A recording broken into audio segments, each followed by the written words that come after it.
Boop. Oh, here I am. What's happening? People, how's it going? We're live. What's going on, everybody? Hello again, Mr. Jason. Love the fact that you're always out there. Love it. Abel, Ryan, of course, Eric, who will be joining, of course. And we got Jason, we got Jose. Remember Hoskins? I think I know what you're talking about. Yeah. I think I remember that. I think I remember him. Something. Yeah. That was that one dude, right? And then he went off on me or something like that. Something like that. Oh, shit. Let's see. I think we're good. 5%. Eek. I'm sorry. I'm just looking at my phone. Let's see. The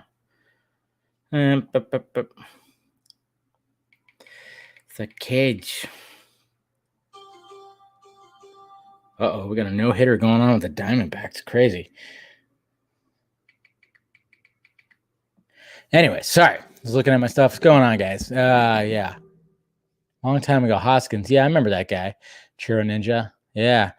And then, like, I don't know. I ended up fucking banning him because he said something where he was talking. He like literally was messaging. He was messaging my mom who was in here saying that like I went off on him or something like that because he said something. And then yeah, I remember that guy. And then I was like, dude, don't do that. Even my mom was like, what the hell? And I was like, yeah, fuck that guy. What kind of beer? Yeah, well, I'm getting white girl wasted. Because I'm doing the seltzers. As Garza said it last night, white girl wasted. Yeah. Sadly, I was like, what kind of, I thought about like, should I do beer? But then I was like, man, it's a hot day. So I'm doing the seltzers today. It's a type of beer, I guess you could say. Yeah. So I should have said, let's get a seltzer. That's what I should have said. I know I'm lame. I get it. Just I wasn't feeling the beer tonight. I was not feeling the beer. So I was like, let me just get some, let's get some seltzers. The guests tonight, Ryan, are just Patreon people, the patrons. That's all. And happy Saturday to you, Stephanie. Yeah. So, yeah, no, like it's going to be I'm going to drop the link in a little bit here in the Patreon, my Patreon. And then I'm going to have the patrons show up and we're going to talk. We're going to do a little chat that we do. Like we try to do once a month. One of the things I like to do when it comes to the patrons, because as much as I appreciate, of course, I obviously appreciate the added support when it comes to the Patreon. I always feel like I'm not doing enough for the Patreons. So I try to be like, hey, you know what? Let's come on. Let's have a little chat. Usually it goes for about 2 hours or something like that. So, but yeah, should be good. And like I said, I'm just coming off the Batman the Fanimated stream chat, where, of course, Scott and I were just talking about the Cat in the Claw Part 2, which is always fun. And poor guy had he had some struggles today when it came to maintenance on his car. As a white girl, I appreciate yeah, exactly. Hey, there's nothing wrong with this, man. You're hydrating and getting drunk at the same time. That's what I like about it. No hangover. So thanks. Yeah, got this shirt. I got this online somewhere. I think it was, when it comes to Instagram, I mean, it seems like Instagram is like really just trying to be like, what I hate about Instagram is like, they're going really heavy when it comes to the ads. Seems like they're going a little bit like every 2 fucking posts is an ad now. And of course, they try to cater to you. And hey, Instagram, can you stop showing me ads about balding and how I need to like get Hims or whatever the fuck to like help my hair? My hair is fine, as you can see, not losing my hair. It's all there. There's no baldness in my family. And then the beard grooming shit. Do I look like I have a beard? I can't grow a beard like Stephen Colbert. Okay. I can't grow a Colbert kind of beard. So stop with those ads. Okay. But then when you show me ads for like, shirts like this, cool. Or hats like this. See this? It's a Giants hat blacked out, a 47. The company that's called 47. I like it when you show me that. Okay. So literally this shirt and this hat, Instagram, thank you for showing me. Oh, yeah, I'll buy this hat. I'll buy this shirt. But stop giving me ads about restoring my hair. I don't need that. And grooming my beard and putting stuff in my beard to make it look thicker. I don't understand why I keep getting those kind of ads when I obviously, if you, I can't, it's just like, Jesus Christ, guys. Or coffee. Thank you. I mean, Brent Coffee, you actually remind me. Yeah. There's like an ad for like a certain coffee that now I drink. That's great too. I was like, cool. I have a new coffee that I drink that I like so much better than regular coffee. Yes.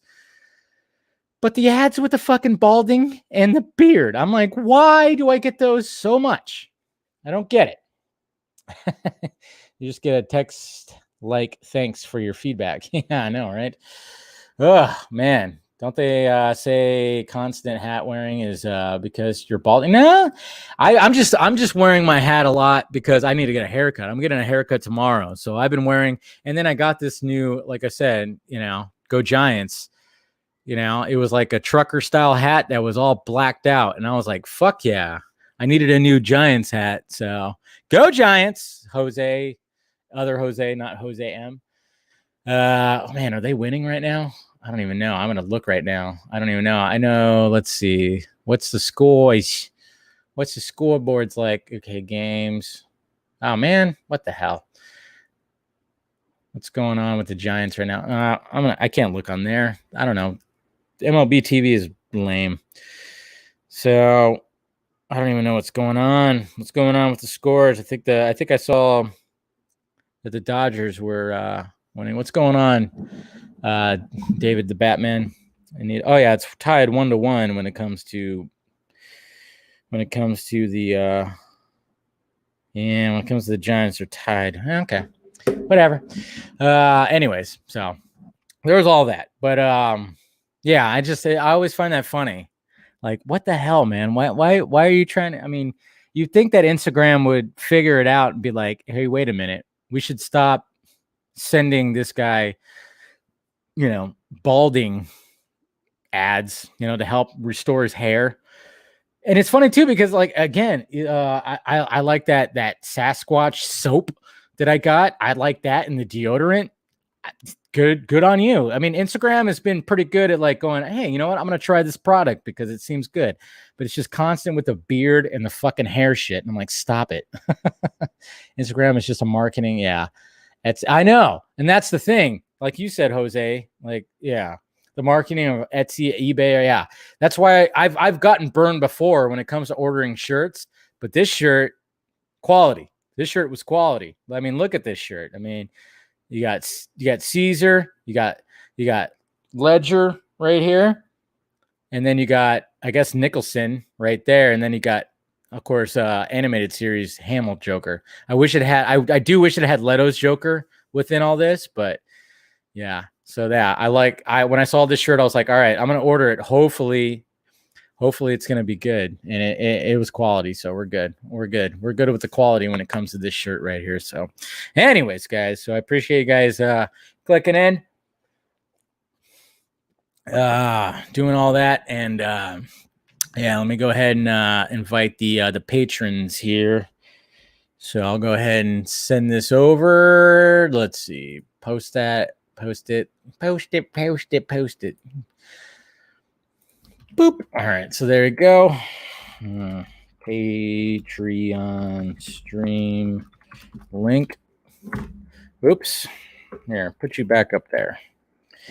I always put my my heavy metal Batman guy right here when I'm doing the Batman the Fanimated stream. Join in. All right, so sending it over to the patrons now. Let's see who shows up. Yes.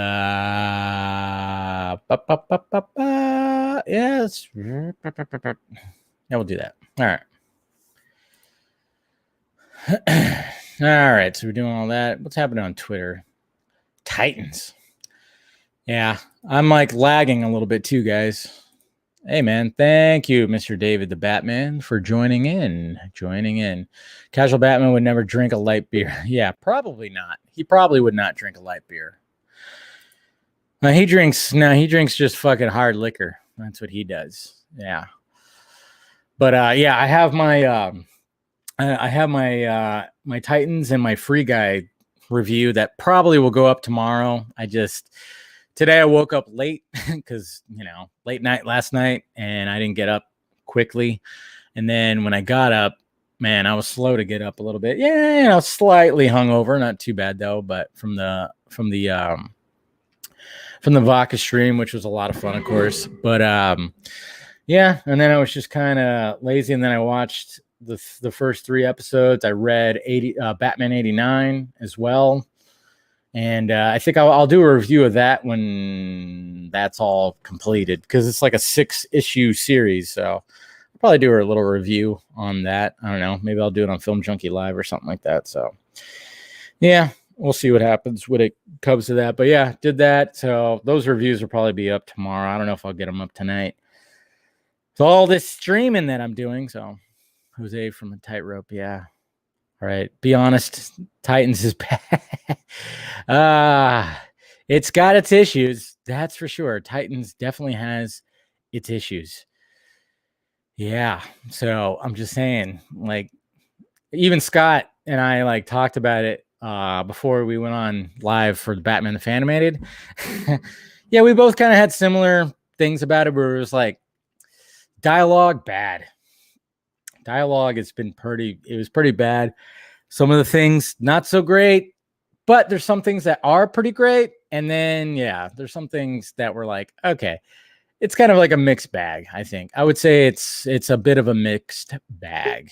So I don't know. We'll see what happens. I'm hoping that it does get I hope it does get better, but episode 3 really was like, oh, okay. The end of it, I went, all right, well, I'm curious to see what happens with the next few episodes. Kind of curious to see where it all goes. So we'll see. Sinfinity, what's up? What's up, buddy? Haven't seen you in a bit. But anyways, all right, let's bring on some the patrons here. We got Eric and we got Gary. What's up, guys? Hello. How you doing, man? Hey, it's going. Well, since you're talking about hats, I might as well put on my hat. Yeah. I'm just, like I said, I mean, I got this new hat. It's like my new favorite hat right now. So I'm just wearing it like crazy, and I need a haircut. So I'm just lazy, but anyways, yeah, you rock the, you were born in the wrong decade, Eric. I swear. I think that's what it was. But the thing is, I actually got a whole collection of these, each with a different color. Like, is that what it is? Black. Yeah, this one's black. I got a gray. I got a dark green, all that jazz. That's cool. How's it going, Carrie? I'm good, man. How are you? Good. You just recently moved to Cali. Moved back to California, yeah, in the Sacramento area. How's it going with that? So far, so good. I mean, I moved because I got a new job, so we're 2 weeks into that, and school year just started up the first 2 days of school last couple of days. So you're going to school and working, or you were like a teacher? You're a teacher. Okay. That's why I had a feeling when you said that. I was like, okay. It was like, because I never really, I think I've asked you before. I don't know, probably burn off those brain cells, on the vodka stream. That's cool. Like, because, obviously I was just talking to Scott, and he was talking about how his school year is going. And my brother is also a teacher. What do you teach again? So I'm a middle school teacher, like Scott. But I've always been in like the private school setting, so I'm not a public school. I'm in like private Christian school kind of field. Oh, gotcha. Yeah, that's got to be a little bit easier.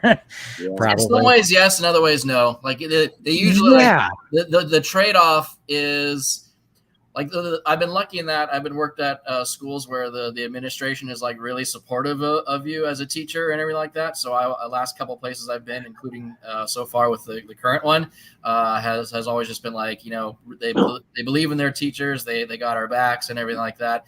But sometimes we have more responsibilities like on the side that like outside of the classroom kind of stuff that a public school teacher probably wouldn't have to deal with, or maybe we like have to teach more types of classes as opposed to like, you know, like a 7th grade history teacher probably teaches like the same class content, you know, throughout the day, whereas I have like 3 classes I teach 2 sections of. So interesting. Yeah, no, like yeah, and I can imagine too, like it's got to be an interesting environment doing it, because you said like private school kind of stuff. I mean, yeah, I mean, I'm sure there's good and bad just with like the kids when it comes to that, because it's funny because it always reminds me of one of my really good friends. He for like one school year, his parents admitted him to like a Christian private school, and when he came back, he had stories. And he was like, he came back and it was different. It was interesting. Like some of the stuff, like just to talk about just the differences between public and private. And it was very interesting. It was very interesting, but hey, that's cool, man. Congratulations. You should bring that up, Dave, because like, here's the thing. For most of my life prior to college, I was homeschooled, but for like 1 year, like the first half of 1 year, actually, I went to a Christian school. And that first semester, if you will, of that year, it was late 2001. So 9/11 happened. So when 9/11 happened, I was in class, and and everyone in my district was called back home because of what happened. So I go onto the bus, and the lady tells me what happened. I was like, oh crap. And I get back home, and the news is on, and I'm watching. Holy shit. Yeah. That was a crazy day. I remember nobody was teaching that day. I remember I was in school too, and was I in 11th or 12th grade? I think 11th grade or 12th. Yeah, 12th, I think. But senior year. I can't even remember. But I just remember like every class was just the TV was on and you were just watching, seeing what was happening. Nobody was teaching. That was a weird day. Holy shit. That was a weird day. Man. That was my sophomore year of college. Was it? Yeah. So yeah, so I actually had a chemistry lab that I went to first thing in the morning. And I can sort of remember, like, even before waking up, just like hearing people outside my apartment window, like talking about like, hey, a plane flew into the Twin Towers in New York or something like that. And I was too groggy and hadn't really woken up yet for like sink in.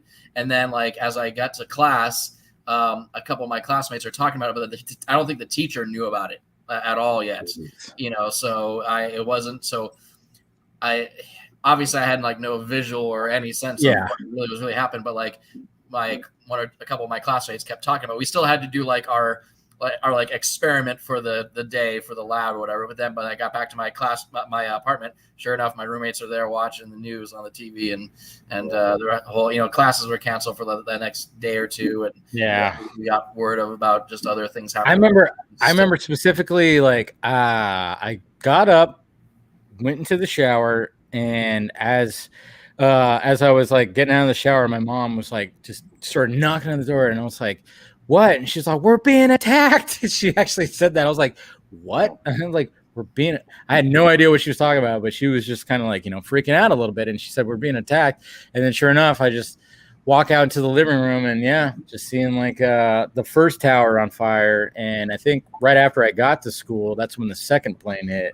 So that was definitely a freaking crazy ass day, man. Yep. Oh yeah. It's one of those weird days where like I can walk through at least the first half of I think I remember like in detail a lot of the events up until like 3 or 4, and then in the afternoon it starts to kind of taper off. But like funny how like so much of that day is like cemented into my brain that I can like recount the specific like how things went throughout the day. So I barely remember anything about that day until I was pulled from class and went back into the bus, and then I heard what happened right there. it was like, I think it was the second half of the day, like after lunch when that happened. Yeah. But on a more positive note, Diamond Drake. Look at that. You got the private stock right there. I know. Yeah. You guys are drinking more hardcore than I am. I'm like, seltzer, pineapple, look at me. Yeah. Hey, I went hard on the freaking wild turkey last night. So I'm like, whew, Yeah. I needed some hydration. But rum is one of those drinks where you can't drink much beyond a sip, a sip or whatever, otherwise it'll sting. So I went the traditional route: rum and Coke. Of course, you got to do the rum and Coke. Yeah, Yep. That was like that was my drink of choice for like a good couple of years. At one point, it was like Jack and Coke or rum and Coke. Yeah. But now I'm like, I don't really drink soda anymore, so I just kind of go, just give me it straight up. What about the rum? That rum. Where's the rum gone? Where's the rum? So, so anyways, guys, so let me get your thoughts. Did you guys see the Suicide Squad? Okay. The funny thing about that is, okay. Look, first of all, I apologize for missing your live stream of the latest Batman Fanimated series, but the reason for that was today I was catching up, and I actually just finished Suicide Squad when you were starting up. It's currently on the credits right now, and I paused the credits. So I actually just saw it. So thoughts? Well, here's the thing. I love the film, and here's the thing. It really highlights what I love so much about James Gunn, and I've loved him since the first Guardian. Super. Yeah, and all that stuff. Yes, he injects a lot of humor into his films, but he makes sure he never sacrifices the drama for the comedy. And that's the case with the two Guardians. It's the case here. And it's in stark contrast to, I don't know, Whedon or let's see, Watiti. Yeah. And yet people learn and yet Marvel learned the wrong lessons from the success of Guardians of the Galaxy and decided, let's go more comedy. Mm-mm. I think there's a couple times in Guardians 2 though where I went, there's a joke place where I thought it should be, but still some beautiful not the first one. moments in there. Yeah. Beautiful dramatic moments, even in the second Guardians, where it's where I remember where Star-Lord, he's where Peter is confronting his dad about abandoning, essentially, as far as he's concerned, abandoning his mother, and as far as is going through his excuses, look, I had to be alone and all that. You have no idea you had no idea. I hated losing your mom. You have no idea what it's like. And just this is beautiful. Chris Pratt looks furious, and he just roars out, I know exactly what it feels like. I had to watch her die, and even Kurt Russell's all shaken up right there. It's just a beautiful moment. I love that moment. No, there's some good moments in there. I will say that there definitely is, and I thought I liked the sacrifice of what's his name, Rooker's character. I forgot. Yondu. Yeah, I like that part of it, and then that was I was actually I remember even my review. I was like, look at Marvel. They did a sacrifice. I mean, that was always a DC thing. Yeah, exactly. That was always a DC thing, but because James Gunn has the guts, even with Marvel, he had the guts to do, yes, everyone loves the comedy, but I will be dramatic and you will feel it. Yeah. And I respect him for that. And that is why, to be blunt, he is much more suited to DC than he is to Marvel, because the MCU nowadays wants to go comedy. It's going to be interesting to see what happens. After Guardians 3, it almost seems like it's all right, I'm gonna go back and do this. I'm gonna finish this off, but then I'll be right back here at DC. And even the stuff that he said when he said, I think we even talked about it last night, was when it came to the editing process, he said, Feige is there, basically just given hey, I'm the one that determines if if this is gonna go release or not. And then when he said, when it came to Warner Brothers, they gave me free range, which I know that pisses people off because of what happened with Snyder and Ayer. Understandable. I totally understand. But at the same time, it's but at least if we always wanted a director to do what they were supposed to do. I mean, I don't know if he's who knows how much fluff he's putting into that whole statement. But what were you gonna say, Carrie? It seemed like you had well, okay, I'm gonna comment on the edit bay first, and then I'll circle back to Suicide Squad. Although here's the thing, I think that people are missing with that comment about Kevin Feige being in the edit bay. I don't think Gunn meant that as a negative. I think it was a more matter of fact, because other MCU directors have said that's one of Feige's strengths is in the edit bay. Like, I think the Russos said, like in Civil War, like when War Machine gets shot out of the sky and is falling, it was Feige's idea. Said we shouldn't know how far from the ground he is. Like we shouldn't we should be not know how close he is to the ground until he actually hits. That was a Feige choice. I think Coogler has said the same thing. So I think people are like, oh, he's in the edit bay, he's controlling things. It's like, no. Like he actually is like really good at that stage in it.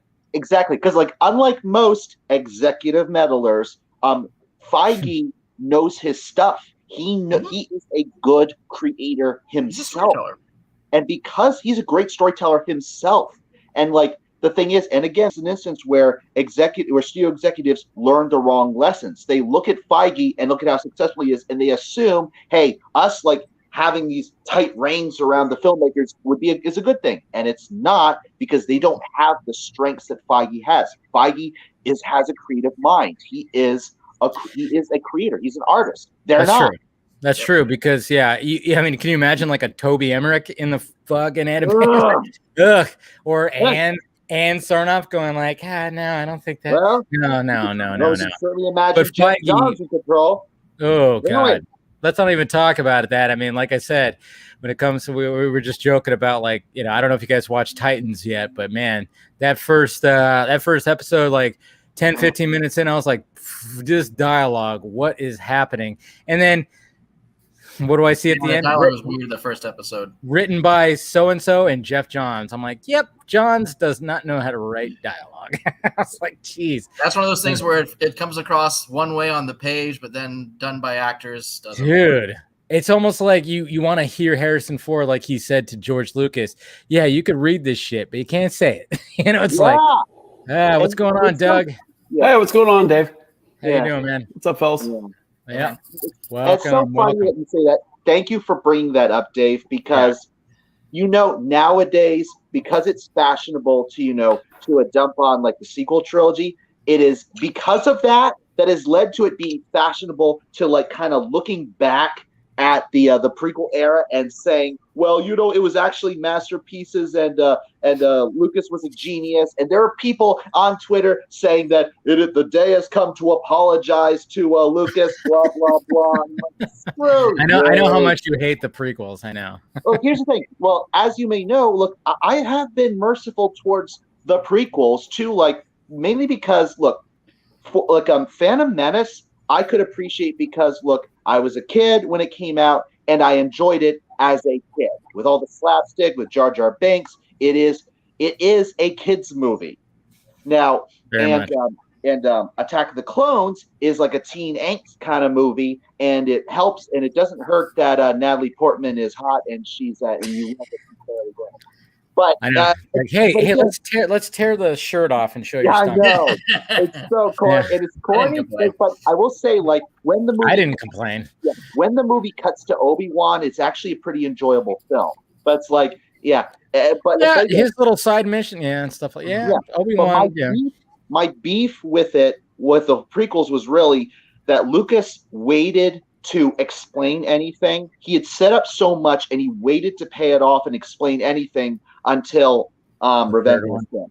And Revenge of the Sith, it feels so everything is crammed in there, and he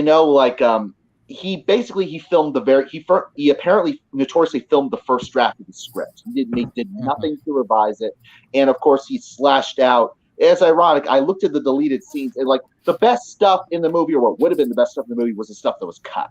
But again, it's like, and again, like it had the exact same problems of 1 and 2 with all like the cringy dialogue and the cheesy acting, because he is not a good director of actors. But it doesn't have the excuse that Phantom Menace did. That Phantom Menace is a kid's film, so it has that excuse to the cringe for all the cringe. Attack of the Clones had the excuse because teen angst movie. But number 3, Revenge of the Sith, didn't have that excuse because it's the darkest one, and as such, it is begging to be taken seriously. And if you are taking things seriously, then all the cringe stuff, you can't escape it. You can't make an excuse for it. That's my beef with it, really. Yeah, I get that. I get that. But I mean, I thought to me, like, you know, when it comes to the 3 movies, like the prequels, I think Revenge of the Sith is like the strongest one. Yeah, I just because they say it because of the action. And look, the action is great. Look, what's the drama too? But it's just like really just. Well, I mean, no matter what, it's because that was the moment that a lot of people were. I mean, at least for me, growing up, knowing the backstory of the original trilogy, like Revenge of the Sith is where all of that happened. That's the thing. Like we wanted to see. So the fact that it finally happened in the 3rd movie as opposed to the other 2, again, I think that's the reason why a lot of people, for myself at least, probably a lot of other people, because it's like we finally got the moments that we were kind of imagining for years. But I'll say this: like, I am one of the many who say that the prequel era, look, 1 and 2 and even 3, I saw all this potential in it, but it was the Clone Wars series that redeemed the prequel era for me, where I saw like all the stuff that I loved about the prequels of the prequel era was like built up, and like and all the cringe was like replaced with actually good writing. Like Dave Filoni had Lucas basically like given the reins to Dave Filoni, I think all of us would have been satisfied. But for whatever reason, he instead sold Lucasfilm to Disney. And he actually said, someone asked him why. Well, why didn't you just do a sequel trilogy yourself? And he's like, well, because people didn't like the prequels, and I didn't feel that. Like, you have Dave Filoni and everyone and people who saw Clone Wars were loving it. Just give it to him. But it was his own pride, I guess. Yeah, could be that. I don't know. Like when it comes to the prequels, I still think though that the Obi-Wan Darth Maul lightsaber fight is top tier in my. I mean, that's like one of my favorite. I mean, I remember when that came out. I mean, it was just like that was on repeat because, and I was always about the lightsabers.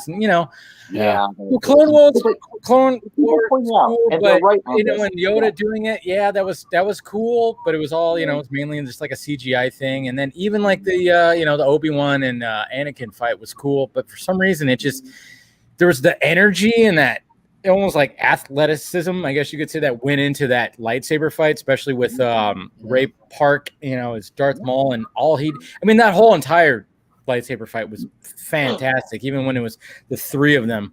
But it's just for some reason when it got to that build up and like Obi-Wan's like, I'm going to fuck you up because you killed my guy. So and then it's just like when he goes after him and it's just a one shot and it's just dun, dun, dun, dun, dun, dun, it's just constant. I'm like, I mean, I just got goosebumps and I'm going, more of that, please. And I'm hoping that we get some of that high energy lightsaber fighting when it comes to the Obi-Wan series. That's what I'm looking forward to. Yeah. You can't think about like, I always, there's the disappointment of Phantom Menace and retrospect and things like that. But you think back to the first time you ever watched it. And like the very first scene of Qui-Gon and Obi-Wan jumping off and going into the droid trade ship. And they're like, going crazy on the droids and like cutting open a door with their lightsabers. Like we'd never seen stuff like that. Oh, dude, the theater was lit up. I remember my brain exploded. It was like crazy. And then you end it with the Duel of Fates with the music, which elevated even more. It's like, so like we can all just accept that, Jar Jar was annoying and Hayden Christensen wasn't a great actor. And like, but like you just kind of pick and choose those moments of the prequel trilogy. It's like, man, there's some really good stuff there if you just focus on that. And we kind of have beaten all the downside of course to death. But I mean, there's really good stuff in there. And like, you would never sleep on Obi-Wan as Ewan McGregor. I mean, that's just best. Oh yes. He's the guy that somehow managed to rise above what Lucas was capable of doing. So yeah, Liam Neeson is Qui-Gon, of course. Oh God, so good. I mean, but it sucks. It just sucks that like in the first movie, Lucas goes, "Hey, you guys love Darth Maul and Qui-Gon? Well, guess what? they're not gonna last. It's just like, didn't he go to Ron Howard to direct that originally? Yeah. At the same time, he's going, Jar Jar is the key to all this. Oh, no. Would you Anyway, say didn't he go to Ron Howard? Like, didn't he originally ask Ron Howard to direct Phantom Menace? Is that what it was? I didn't know that. Oh, wow. And I think, like, Ron Howard, say what you want about him. He is. He's a good director. He's proficient. I mean, he's gonna bring it home. Apollo 13, right? Yeah. He did. Well, yeah. Cinderella Man. I mean, he's a great director. He really is. That would have been really, really weird. I mean, he cleaned up Solo and with mixed opinions on that. But I think you think about him directing Phantom Menace, it's like that's a great Hollywood what if. Yeah, and of course, and if he had actually found someone, like apparently he asked Lawrence Kasdan to write the prequels too, but for whatever reason, Lawrence Kasdan turned it down. But even then, it's like, okay, Lucas, you found Lawrence Kasdan way back because, and you of course brought this up a few minutes ago, Dave, what Harrison Ford said to Lucas, George, you can write this crap, but I can't say it. Yeah. So he went off and looked for someone, and he found Lawrence Kasdan. You found a guy to write your scripts before. You could do it again, but instead he was like, no one can write my vision like I can. So he did. So he had too many yes men around him, basically. Yes, pretty much. I mean, that's the issue. Is like, and I always would say, like, okay, when I'd always ask somebody, like, what's your favorite out of all the Star Wars movies? I mean, I think this was before. I mean, now some people might, say some of the newer ones, but pre-Disney, I was always like, what, out of the 6, I guess you could say, like, what's your favorite? Everybody always goes Empire. Or New Hope, even some people would be like Return of the Jedi, but I'm like, yeah, well, the reason why Empire is because I mean, it wasn't written it was George Lucas' idea, but he didn't write the dialogue and he didn't direct it, and it was like, yeah. And I will say this is something that I will always respect him and Kasdan, and I forget who the director for Empire was. What they did with the twist. Luke, with the whole "I am your father" was just so brilliant because on set, aside from the 3 of them, like Lucas, the director, nobody knew. The only ones who knew what the actual line were Mark Hamill and James Earl Jones. But David Prowse didn't know it. No one on set knew it. What they knew was when they were filming it, David Prowse said, "No, Luke, Obi-Wan killed your father." Yeah, exactly. They do that deliberately so that in case anything leaked, people would get the wrong twist. Yeah, and didn't like Harrison Ford like call Mark Hamill and said like, "How dare you not tell me?" or something like that. I thought Mark Hamill said something where like he got a call from Harrison Ford going like, "You didn't tell me," and it was just like, "Hey, yeah." I mean, obviously it's like they wanted it. I mean, that's what's so great about like how filmmaking was before pre-internet. It's like you can actually keep things pretty secretive, nothing leaked out.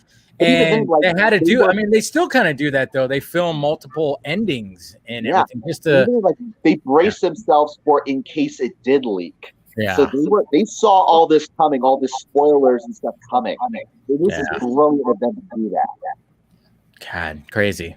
But anyways, we veered off into like I know exactly. We veered off into a Star Wars chat. But Gary, what did you think of get ready, fellas. I think I must have watched a different movie than you, Eric. I didn't like it at all. At all. At all. Okay. Like Bloodsport was cool. Like I'll give you that. Like Bloodsport was cool. I walked out, I'm like, I want a Bloodsport series. Decades. I think the majority of people thought that too. Yeah, I agree. But here's the thing, and this is where I really, really strongly disagree with you, Eric. Like, I tried to go in with like few expectations, and my only real expectation was like, okay, Gunn is the guy, and I don't know his outside of the Guardians movies. I don't know his films. I've never seen Slither or Super or anything like that. So, but I was like, okay, well, what Gunn did in the 2 Guardians movies, he took really obscure, unusual characters and gave them a ton of heart and got you to really, really care about them and gave emotional depth to these characters. Yeah. I walked out of the Suicide Squad and I'm like, where was it? There was not that there. I'll give you that. Yeah, I didn't feel that either. It's the tip of the iceberg. Yeah. And that's it. Like it's like you're trying to I don't care about Ratcatcher's 2's backstory personally. Yeah, I was not a fan of those. I was not a fan of the flashbacks with Taka, and I was like, Bloodsport's relationship with his daughters starts off with them arguing with each other. Yeah, and then they come back around, and she's like, "That's my dad." I'm like, "That's a cliche fucking." It's so. Like, I mean, how is she even seeing that? Like keeping her mouth shut, and then like be like, "Huh, maybe there's more to him than I thought." Like that's the most that should be there. Yeah, you know? I agree with you, Carrie. It's like there wasn't the depth that maybe he tried to do with Guardian.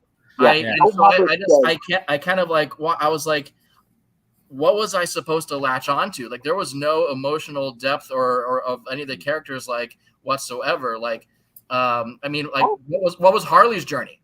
That she briefly fell in love and then had to kill the guy, like, and then swam in Starro's eye. Like that's actually where I disagree with you, because like of all like the stuff I could see maybe your points and all this stuff, like if I had written it, I would not have had like the daughter say that's my dad. I would have her go, huh, and then just look down as like, wow, and like not say anything. But I really liked what was going on with Harley, especially like she likes. Like there was some like build up to this, the fact that she looks at Javelin, it's this big buff guy with a javelin, and she's like, and that she's into like alphas, if you will, and then like she sees this handsome like Dick, the same like this Che Guevara type, and she's into him, but then she realized, and then it's like a night, as far as she's concerned, it's like a big fairy tale. She even brings up a princess, and and she thinks it's a big fairy tale, and then she realizes. Yeah, but here's the thing. She realizes what a tyrant he is, and then she guns him down, and then the speech that she gives. She references Joker, how like, and she red flags. She mentioned, Joker even killed the dog. So it's a reference, and I'll give James Gunn a lot of kudos to this, that James Gunn did make reference to what had happened before with Harley, like with David Ayer's Suicide Squad, and with Birds of Prey, and there's that notion of what happened before, and even like Captain Boomerang like asked her like, how are you still? Well, what are you doing back in jail? And because like to me, that stuff is all dressing. Like I don't really see that as any real depth at all. Like to me, it's just you're watching Harley do fun, cool Harley stuff. It's not like that she everything she does is within her character, so it's not like it's real of her character. But like I just kind of like I know I've seen 2 movies where I've seen. Even Studio Squad, there was some amount of growth in her. Definitely. And then Birds of Prey, but I just feel like this was like if those were 2 steps forward, this was like a half step in what direction I don't know. I just felt like this was Gunn's opportunity to say, hey, here's my chance to go batshit crazy without and with no one keeping an eye on me. And again, I think previously he had said he enjoyed his time working on the 2 Guardians movies, and he always had a good working relationship with Feige and everyone else. So it's not like those were bad experiences, but he obviously got way more freedom than he anticipated with Guardians, and I think that unchecked. So I don't know. I came away with it. I was like, oh gosh, like I don't want to see any more of his DC stuff. I'm not interested in solo stuff of his. Give me Guardians 3, then I'm done with him. Then you're done. Again, like I loved just back to like the speech that she gives. Well, she mentions like how I barely remember it, and I feel like this pattern that Gunn is like pointing to, how she likes these these tough guys, how she's like these like alphas and all that. I feel like, and Gunn and you can guys want to talk about this. Like I think that. When Gunn said, like, he's hinted that he's talked with Ayer about, like, he said he's talked with Ayer about his experience with making the movie. So I can't help thinking that, look, he knows what happened in the Ayer cut, and he knows that Harley at the end of that movie has a relationship with. I wouldn't give it that much credit. I don't think he knows that. I don't think he knows what Ayer did. I think he knows what Ayer's experience was like making the movie, not what was in the movie. This is why I think otherwise. I think he knows that because like that pattern that he's established, that he's pointing to of her, like of who she goes for in guys. I think that does connect to her relationship with Deadshot. And for maybe, I mean, I won't discount that. I'm just saying, I just feel like it's again, like the fact that Gunn really got you to care for it. Like, Guardians 1 starts off with Quill seeing his mother die of cancer, and immediately he's abducted into space and goes through his entire life into adulthood, never really processing the loss of his mother, and that's part of the reason why he never went back to Earth. Or like Guardians 2, for as much as people give Guardians 2 a bad time because of the intensity of the humor, like look at Gamora and Nebula. Nebula is coming after Gamora and saying like, you just wanted to win every time we fought, and I just wanted a sister. And Gamora finally getting it. Like she didn't. No. There's some, like I said, there's good moments in there. Yeah. Rocket's whole story is the story in Guardians 2 is the whole thing of like him realizing, oh, I've been in the habit of pushing people away when I'm afraid they're getting close, and that's why I start acting like a jerk at some point. Or like in the first movie, he talks about when he's drunk and he says, "I didn't ask to be made." Why didn't we get a moment of like that with Polka Dot Man? Like Polka Dot Man, they kind of touched on it, but it was more humorous. Like it's more humorous. They kept jumping over to his mom. Why not like tell us or show us like about like, I wanted to do this, and this as a child, but I never could because my mom, I wish my mom actually cared about me instead of experimenting on me. Yeah. I kind of wish there was a little bit more backstory. Yeah. And his whole thing. Yeah. So it's not, I'm not even thinking about like, this isn't how I like my DC movies. It's like, come on, Gun, you showed me what you did in Guardians, and like I don't didn't know. Really feel it. Yeah. I feel like you just didn't bother doing that this time at all. Maybe that's where if he had the opportunity to go do reshoots, he might have been able to insert stuff. But I don't know. Like I just came out of it like I don't want this guy on DC anymore. No way. This may be just me then, but I keep going back to like Harley's speech. I feel like the point is that her speech of her shooting this guy is that, look, I keep falling for these guys that I think are so cool and beautiful and tough and all that, and then they keep disappointing me. They keep turning out to be bad. But this time, look, this guy that I've been falling for turns out to be a dictator who wants to kill off people who don't like him. So I'm going to gun him down. I'm going to finally like make a difference out of and come out of this and make a difference with this. Instead, I just feel like that's undercut with her.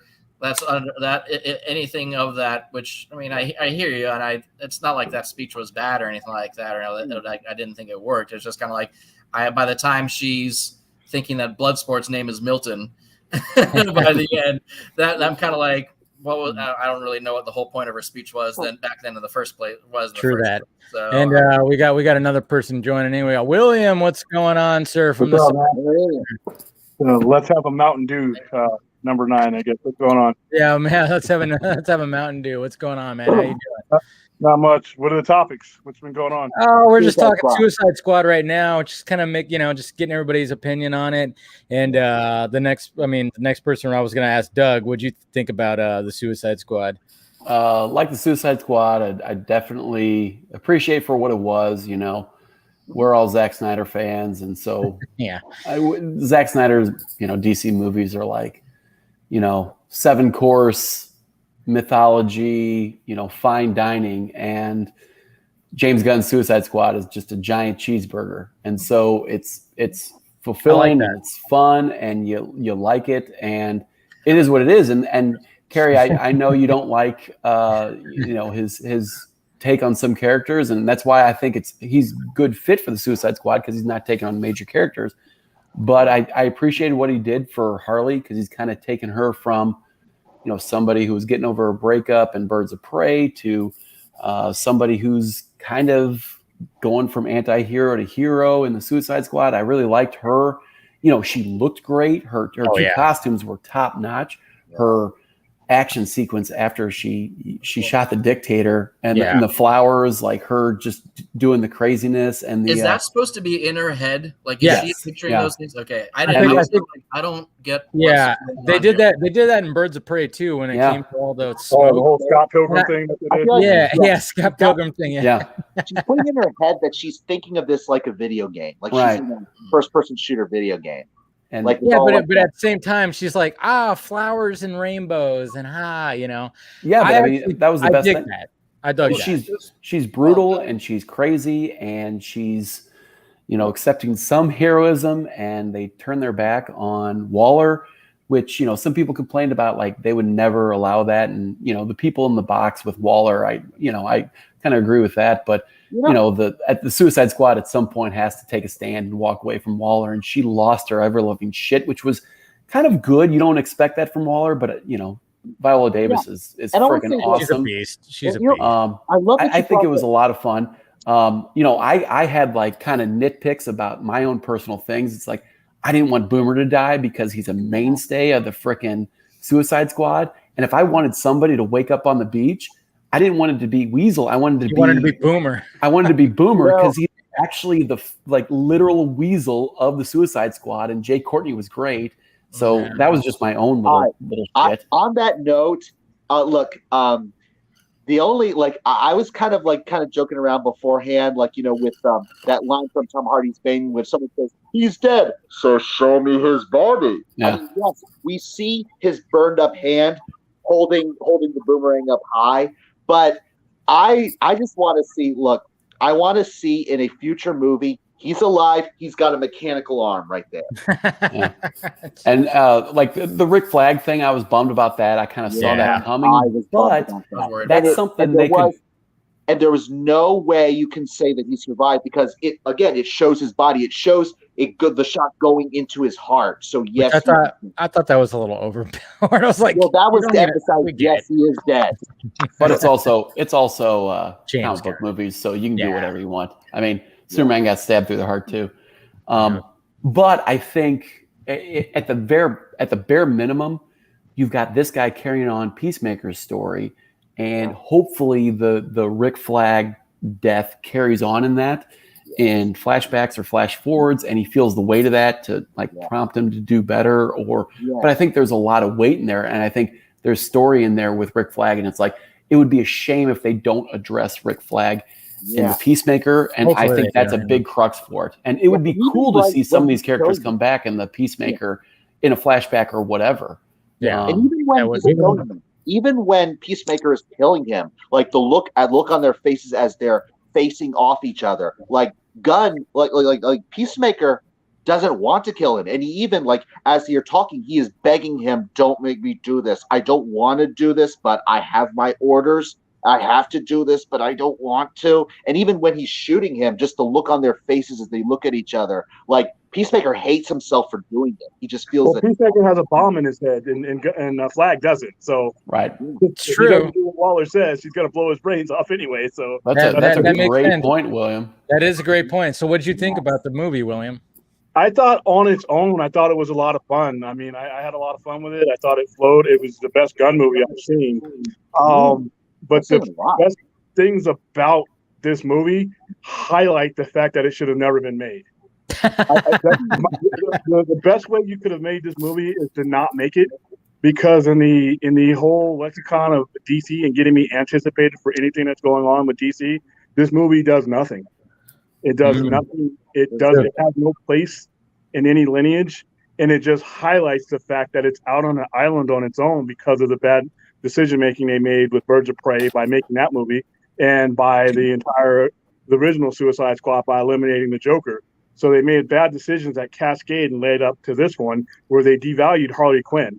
I mean, she's great in this movie, but I mean, you kind of hurt her draw by putting out a movie like Birds of Prey that shouldn't have been made. It should have been Gotham City Sirens or something like that.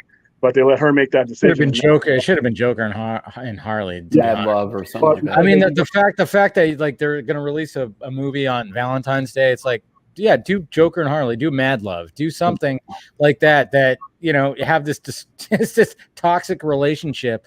People would have flocked to that because people love Margot Robbie, and let's face it, people love Jared Leto. I mean, it would have been how much more press would this movie have gotten if there was 30 seconds of Jared Leto in it? Oh my God! Look at how crazy it got when it came to the additional photographer for Zack Snyder's Justice League. It was like everybody was freaking out about that, and it's I really think what really hurt people's interest in terms of it's a whole mixed bag of why it may or may not have done well at the box office, but I feel like the part of the lack of a draw for it is you don't have Will Smith coming back, you don't have Jared Leto's Joker, and you don't have Batman, all of which were big factors in, I think, why the first Suicide Squad was as successful as it was, even when it was chopped up. True that. If you look at it, the main, and this goes back to what Aquaman did, $1 billion that Hamada and them take credit for. If it wasn't for the fact that I thought, even as somebody who was understanding what was going on, didn't completely realize that they had detached themselves from the original narrative that I bought in, I might have skipped Aquaman. I might have skipped Suicide Squad, but I was still on board for that narrative. And now, as you see, the standalone thing is going to fail. You don't do comic book movie, and don't bring up the Joker, because the Joker was a heightened situation where you had the most known character besides Batman in the Batman universe is the Joker. Yeah. And then you had all the threats of terrorism and all the violence. I remember doing the advanced screening for that one, and we had dogs out there. We had to check people's IDs, we had to do things that I've done 100 advanced screenings and hosted 100 of them, and I've never had to do the things we had to do with Joker. So because of what happened in Colorado in 2012, 2013. So there was a lot of stuff that boosted Joker. Plus, it was a good performance. But if you make these standalone movies with characters that nobody knows who the hell they are, people aren't going to make the type of investment that they will when it is characters that And their biggest mistake, and this is not going to just this movie, it's going to hurt all their movies, is they have not finished establishing the universe that they started. You're going to give me a new Batman movie before you finish giving me the one I was on. You're going to give me a new Superman story. Well, what about the one I was on?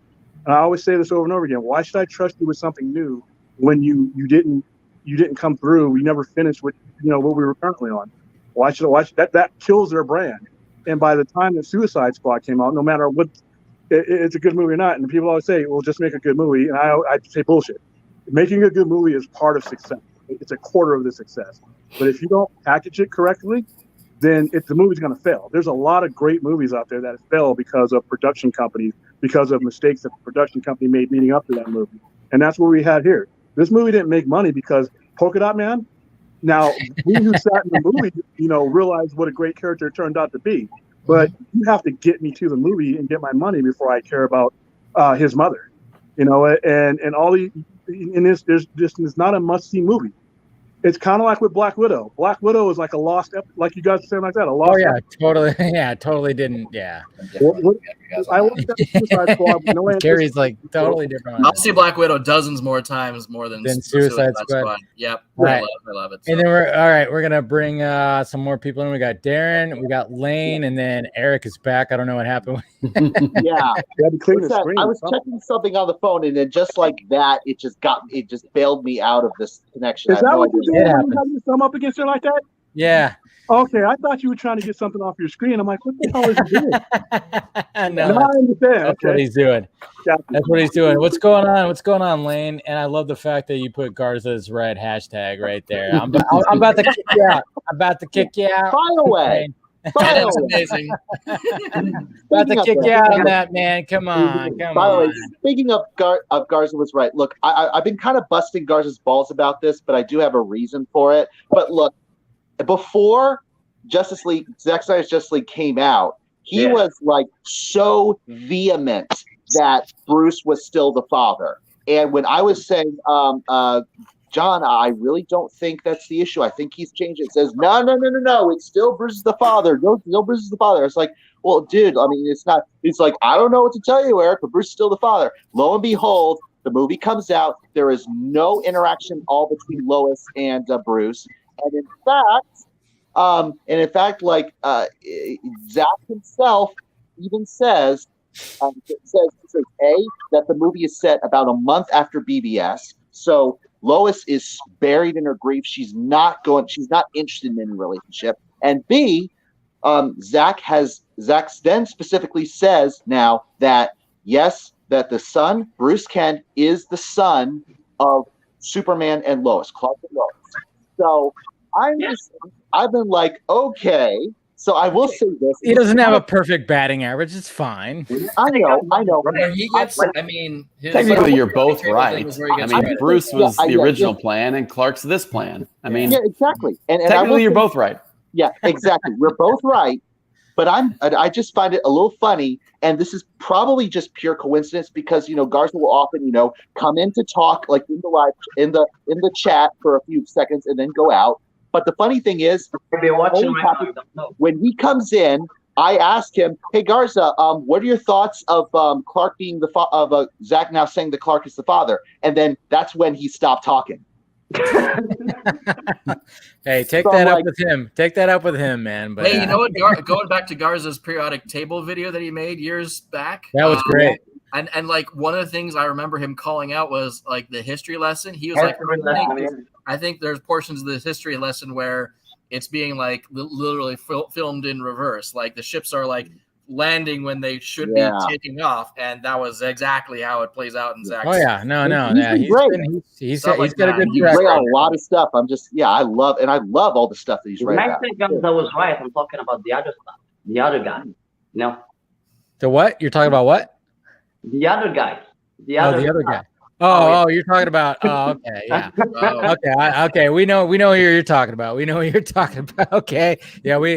That's why I wanted to. When Garza said he was going to join last night, I was like, all right, I'm going to make you the featured guest, man. I'm like, because it's been a couple of months, and let's catch up on some of this stuff. And I mean, the whole stream started off talking about that stuff, and it was just like, yeah, I think we had to have that kind of conversation before that. And he was right about that thing too. Oh yeah. Sam Benjamin, all that stuff.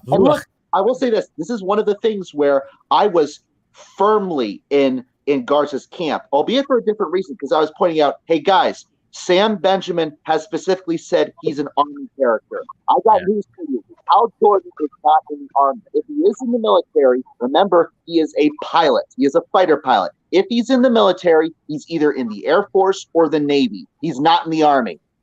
Yeah. No, it was I all still haven't weird. spotted him. Oh yeah, you could see him. He stands next to Lucius, not Lucius. Why did I say Lucius? Silas. Just like you couldn't spot Cena in the Suicide Squad. Yeah, in what scene? Like what's happening in the scene? It's outside of Star Labs, when that shit's all happening, and like I think before the mother box lands on the car, you see Sam Benjamin right there. That's the only time you actually see him. You didn't spot him. I've never spotted Sam Benjamin. I think it's like right there. He's standing next to Silas.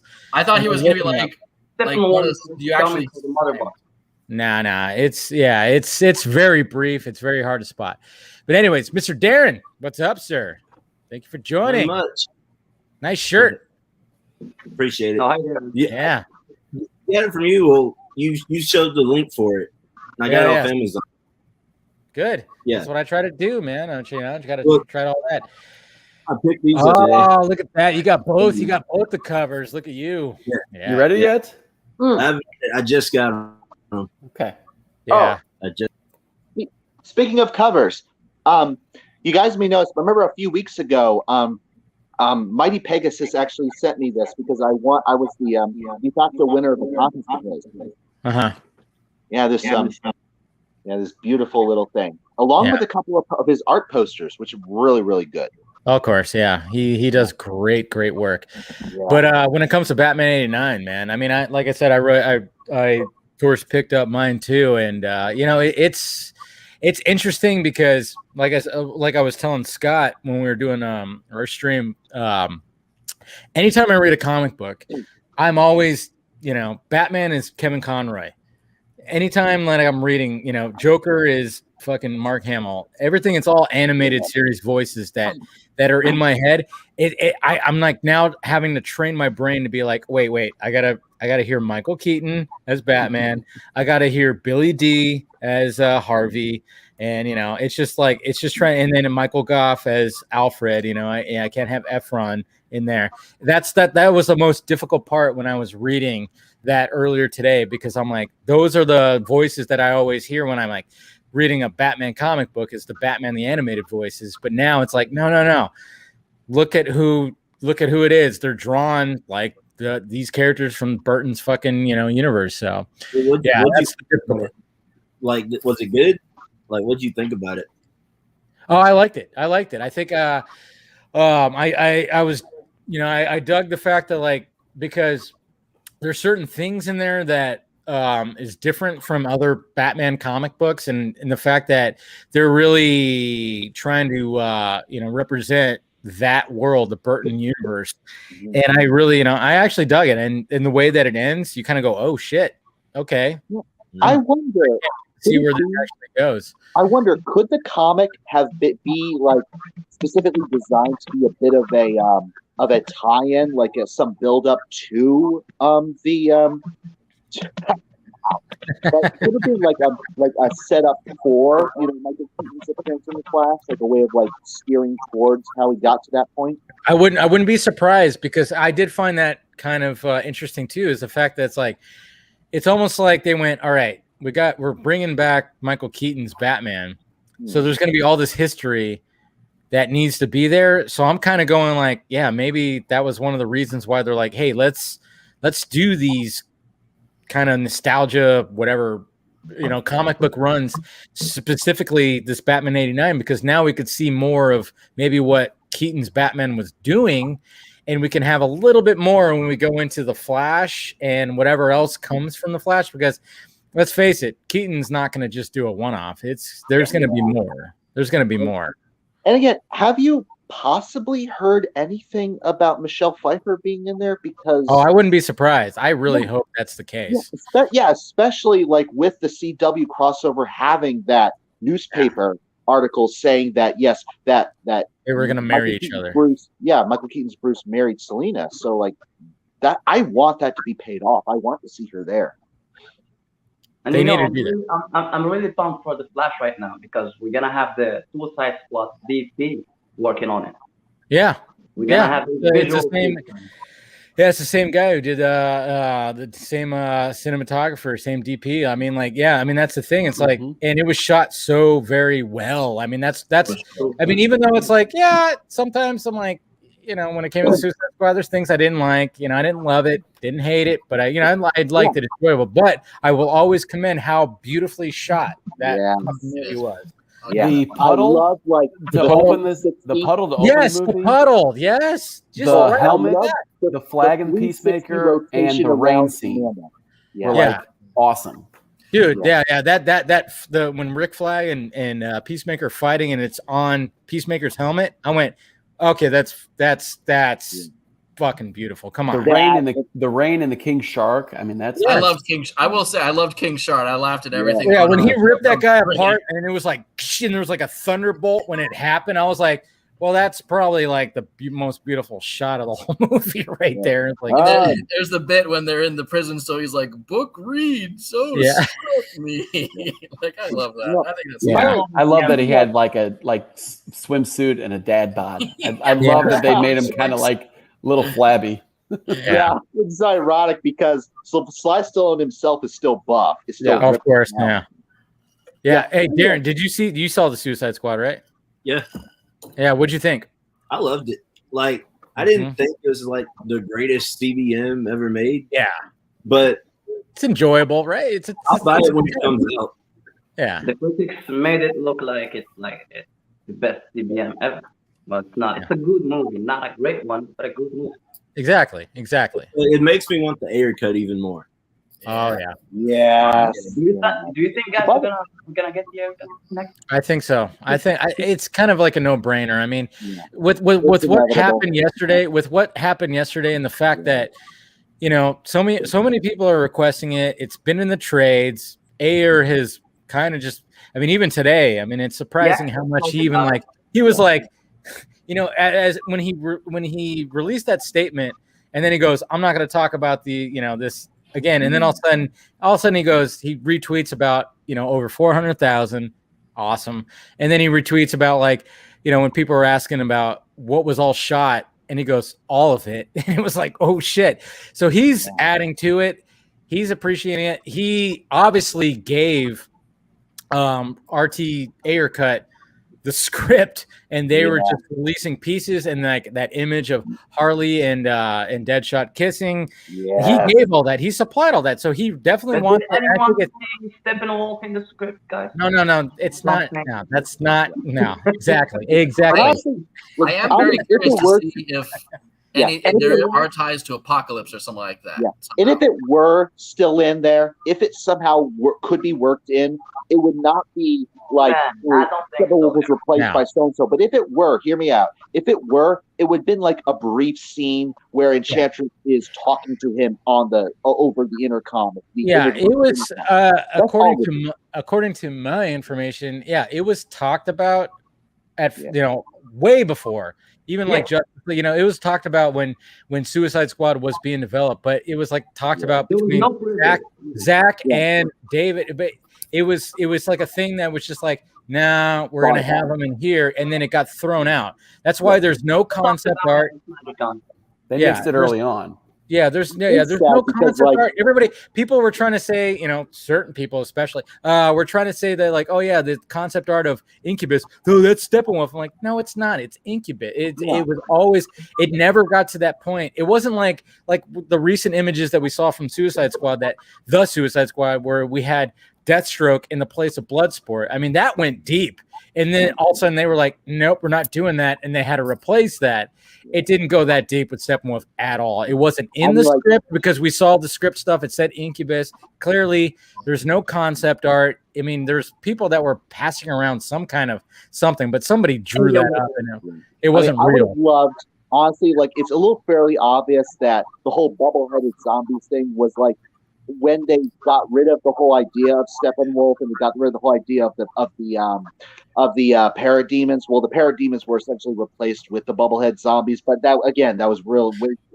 But at the same time, it wouldn't have made sense for Steppenwolf to be like showing up. I mean, because when you look at Justice League, you go, I mean, we all know obviously the mother boxes, like when Superman died, his yell just started igniting that.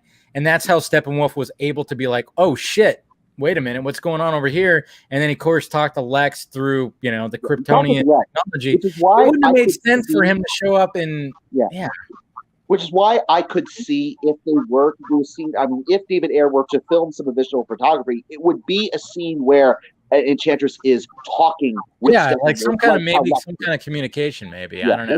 Yeah, or maybe something like where once the mother boxes are awoken or woken up, awakened after Superman's death, that that sparks Enchantress coming about or something like that. I mean, they could have maybe did something, maybe like tap, but to have him fully show up and take on, he was not going to show up at all. Dude, he took on the whole like a bunch of Amazons and fucked them up. I mean, come on, it just wouldn't have worked at all.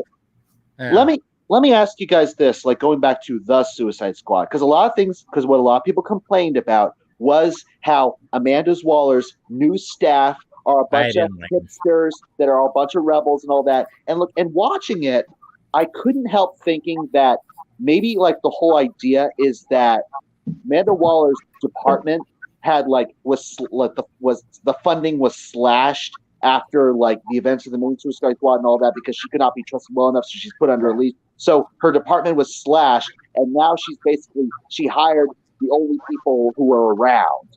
I don't like that. And I didn't like the crew.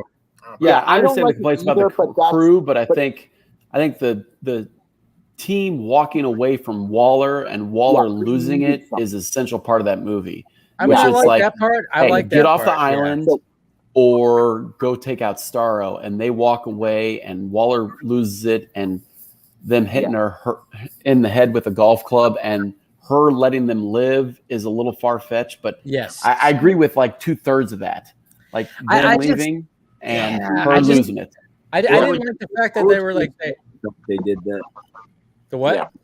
Would she respect the fact they did that because she see that they saved the city?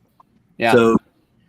So maybe she respected that, but their punishment was the end credit scene where they had to go babysitting Peacemaker. Yeah, and she's probably going to put them on a really short leash too. That's a good point. I when it came to like them, like, oh yeah, like when we first saw them, they were looking at the files of who's on the crew and they're like making bets. And then Waller comes in, they're like, oh, we're not doing anything. And then once the first round of people died, they were just throwing around money like it was a party. I'm like, what? Well, wait a minute. I thought you were trying to keep this under wraps. And also, like, she herself was like, who failed to notice that Weasel couldn't swim? And then it's like, they all made they were pretty incompetent. But again, it's like, it's because she doesn't have the funding. She doesn't have the political power she used to have, so she can't just hire the best people for the job. She just hires the only people who are open and willing to be hired. Yeah, like I see your point, but at the same time, I'm like, oh, man, this is the woman that literally in the first one, when it came to the crew that was part of that, when everybody came to rescue her, she fucking went boop boop boop and just fucking. But again, everybody. she doesn't have the ability to do that anymore because she doesn't have the power she used to have. She doesn't have the funding she used to have. So she has to work with what she's got. And she can't. I don't know. There's been nothing. There wasn't anything in the movie to indicate that like she's lower on the totem pole than she used to be. Well, yeah, because this was like a deep they were trying to cover. They were trying to get. They wanted to get that information that U.S. had something to do with this Star thing. And they wanted to get rid of it. So it's like you would think that she would have been pretty well funded. But there is that one moment where she's golfing and she's grumbling how I should have been like hanging out. There was a little Easter egg right there, right? Yeah. When she said Senator, what's his name? I totally forgot. But again, the fact like she's grumbling about I should be with the senator, but the fact that she isn't means I think she is on a leash now that she didn't used to be on. That's interesting. I think that's interesting. Yeah. No, I could see that. Yeah. But I totally get what you're saying. Like it's incongruent that she's letting the hipsters run her life and like she just straight up shot people with a machine gun in the first movie. Yeah, true. What'd you say, Lane? Let's talk about the weight of the movie, because after watching the Snyder Cut and now watching the Suicide Squad, you can feel the difference in the filmmaking. Yeah. You know what I mean? No, I get that. I get that. And what were we gonna say, Darren? The new Suicide Squad comics. It came out after the new 52 version, and the rebirth. It was Deathstroke, Black Manta. I still think Harley was in it. Of course. And there was some other characters. That'd be a cool way to go for the third one. Because if they release the Ayer cut and then they take the one in a different direction, it'd be just like the comics. You have like a different set of people. That's like one of the things that I think I was asked on one of the live shows was like, would you want James Gunn to direct the third one? I went, nah, I think I want a different director. Get a different voice in there. Because it's like this IP needs to have different voices. I think it's like it doesn't have to be the same tone all the time. I think when we finally see David Ayer's like more grounded approach, people will appreciate it. When you see James Gunn's batshit crazy non-grounded approach, people appreciate that, and it's enjoyable. Then let's see a different kind of approach too. Maybe I don't know where they can go, but get somebody else in there that can pull. Yeah, we have different characters. Like, let's get Deathstroke in there. Let's get a Black Manta. That'd be sweet. That'd be sweet. Well, Robert Rodriguez doesn't Robert? Yes, Rodriguez that's what I said. Robert Rodriguez. That'd be cool. He has the first look deal with HBO Max, doesn't he? Yeah, he just signed it. Yeah, like yesterday or something. Yeah. And they did that with largely for the Mission Impossible series, having different directors up until Christopher McQuarrie rocked it. But I mean, yeah, that's true. There's been at least 5 different directors. Different tones. You could see the different tones of like when you watch Mission Impossible 1 through, I guess you could say 5. Yeah. Totally different. I mean, you start off with De Palma, and you get those Dutch angles, you get those tensions, and I love that. I think that's still my favorite. And then you got John Woo, which was like a totally 180. Holy shit, that was a total 180. Total John Woo movie. But I love it still. I don't care if people shit on it. I still enjoy it. And then you got JJ, who kind of brings it back to that whole like, hey, we got to make it more not an action film, but like a super action film with doves and shit. And then all of a sudden, who did the Brad Bird did the fourth one. Yeah, Brad Bird. And that was like, holy shit. And then of course Christopher McQuarrie was like, all right, I'll take it from here, guys. Crushed it. I mean, after the first movie, the first Mission Impossible, look, when I saw the movie, like I love the movie in and of itself. But what happened was then I learned that wait a minute, Jim Phelps was the hero of the original series, and they made him the villain. And they made him the villain. Yeah, because look, I love the film as a film unto itself, but the fact that it was such a betrayal of fans of the show, that was not cool. But just take that away, and it's a great film unto itself, a very enjoyable film. Yeah, I'm sure. I mean, it's funny too, because can you imagine if the first Mission Impossible movie came out now with the internet? Holy shit! They would have hated it. Oh my god! Because like you said, they made Mr. Phelps. I mean, it's like literally when you think about Mission Impossible in the series, the original series, it's Good Morning, Mr. Phelps. It was always Mr. Phelps. And the fact that they went, nah, he's gonna be a bad guy. And we're gonna kill him at the end. Wow. And there's scenes in the trailer that aren't in the movie. Like there's a whole bit in the trailer where like Tom Cruise is making out with the chick who was Phelps' wife. Yeah. And I remember thinking like, what was that? Yeah. I mean, I was a teenager when that movie came out, so I was wanting to see that. Of course. But again, did you guys see that? You know how far they wanted to go? They wanted to hire the original cast of the series. Make each and every one of them the agents that die in the wow. Damn. They were going to do that. But what happened was, like, the actor who played Jim in the original series said, I am not doing this. Yeah. So he went out, and the whole cast rejected it. And so they had to hire, they hired John Voight to play Jim Phelps, and they hired these other guys. They said, let's not do the original cast. Let's not kill the original character, just all the original characters. Because that was what they wanted to do. Kill the original characters played by the original cast one by one in the first act. That was what they wanted to do. They did that in 21 Jump Street, and I cried my eyes out. Yeah. I'm just kidding. I thought that was hilarious. With Johnny Depp. Yeah, no, but, there's a lot of hate for JJ and Mission Impossible 3, but I mean, Philip Seymour Hoffman was fucking, that was one of the brutal best villains, man. Jesus Christ.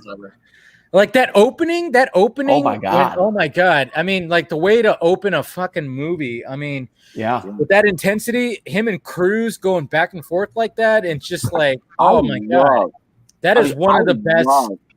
He was the whole franchise. Sick. What do you think, guys, about the next two movies? I don't know. Like Tom Cruise is gonna fucking, I don't know. He's going to launch himself into space in his own personal pod. I don't know what he's going to do. I mean, it's going to be Tom Cruise and Christopher McQuarrie, and I'll be there opening night. Yeah, I mean, we already know he's going to like launch off some fucking ramp into a canyon, and I don't know what the context of the scene is. I mean, who knows? But it's going to be insane, and I just don't know what he's like. What are you going to do for the next one? I mean. You've done a high. He did a what? What do they call that? A high.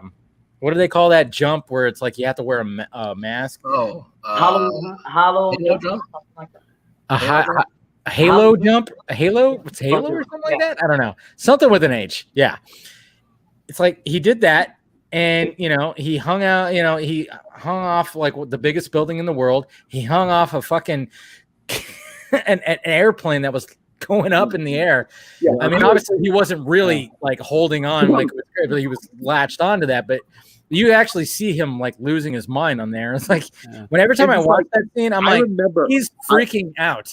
Yeah, and I remember the trailer for Ghost Protocol, like the fourth one, where he's on the highway. This airplane has crashed, and the airplane is like going down, about to go on him, and he's running the heck away. And I saw that until I was like, yeah. There's that. I mean, there's all kinds of stuff. We're gonna bring in somebody else. We got Mr. Philip Barker showing up. What's up, sir? Hey. I just woke up from a nap. Otherwise, I would have. You look like you just woke up from a nap. Thanks. I mean, ask this: what happened to William? I don't know what happened.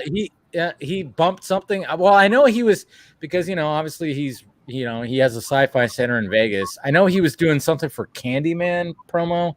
So he said he was going to jump on for a bit, but I know he was on his phone and I think something happened. He probably clicked out of it like you did earlier, Eric. And then maybe he was just like, I'm not going to jump back. I don't know. Maybe he'll jump back in a little bit. Who knows? But thank you for joining, Philip. We're highly into Mission Impossible talk. Yeah. Real quick, did you see that Kittredge was coming back? Yes. I love that. I'm so glad.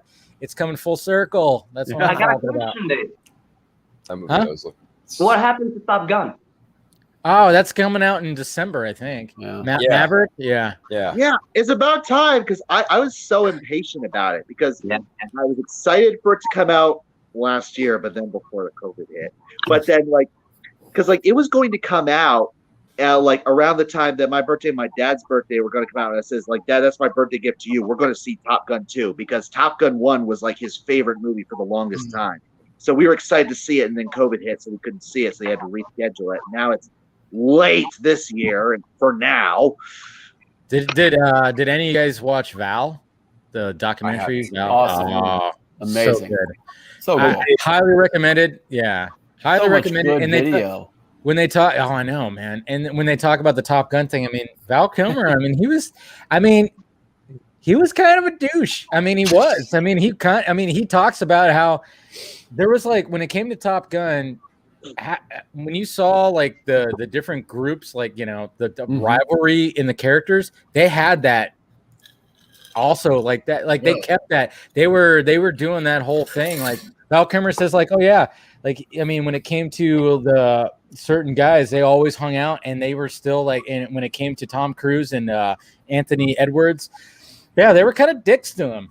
They kept that. They did that method kind of acting when it came to that, and Val. Is he in the next one? Val. I don't know because of his poor health. I think he's supposed to be, right? He is in the next one. Yeah, IMDb. Supposed to be. I think he's the idea was that Maverick and Iceman are now the ones running Top Gun, much like how Viper and Jester did in the first movie. Okay. But there's a nice little parallel between where Maverick is now Viper was, where he's the more easygoing, nice with the other guys, whereas Iceman, Jester, was the more professional one. But yeah, I don't know, because if he is going to be in there, then they would have to digitally CGI change his voice, so he sounded I think it's just a cameo. Yeah, I think it's going to be a small, because. Yeah, it's sad. I got teary-eyed, man, because I've always loved Val Kilmer, and just to watch I didn't know they're gonna go deep on how he is now and all that.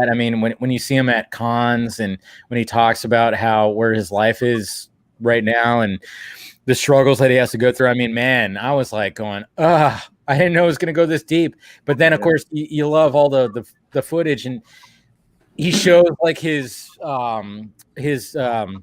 auditions for various different movies that he was trying to go for. He was trying to get in Full Metal Jacket. He was trying to get in all kinds of movies. And, obviously when it came to Jim Morrison, he fucking totally dove into that head first. And, that was a great role. If you guys haven't watched that, please do yourself a favor. It just, as awesome as the life he has, he's still positive and has a zeal for life. And it was one of those things that it was like life itself with the Roger Ebert documentary. And I loved reading Roger Ebert and that documentary. It's criminal that wasn't nominated, let alone win the Oscar for Best Documentary. Yeah. But I just, Val and life itself were just really good. And he's still in there. That's the thing. It's when you watch that, he still has that humor. He's a funny dude. That's why I always tell people, and thank you, Patrick, for saying, Real Genius really showed his comedic chops. That is one of my all-time favorite Val Kilmer movies. And if you haven't seen it, do yourself a favor, because that's Val Kilmer, how he always was, a goofy dude and smart and articulate. And he's still like that, but of course he just can't talk as well, of course, and the health and everything like that. Darren, you were holding something. What did you have in your hands right there? You had something. I was gonna say I gotta go. I found this today, and I wanted to pick it up.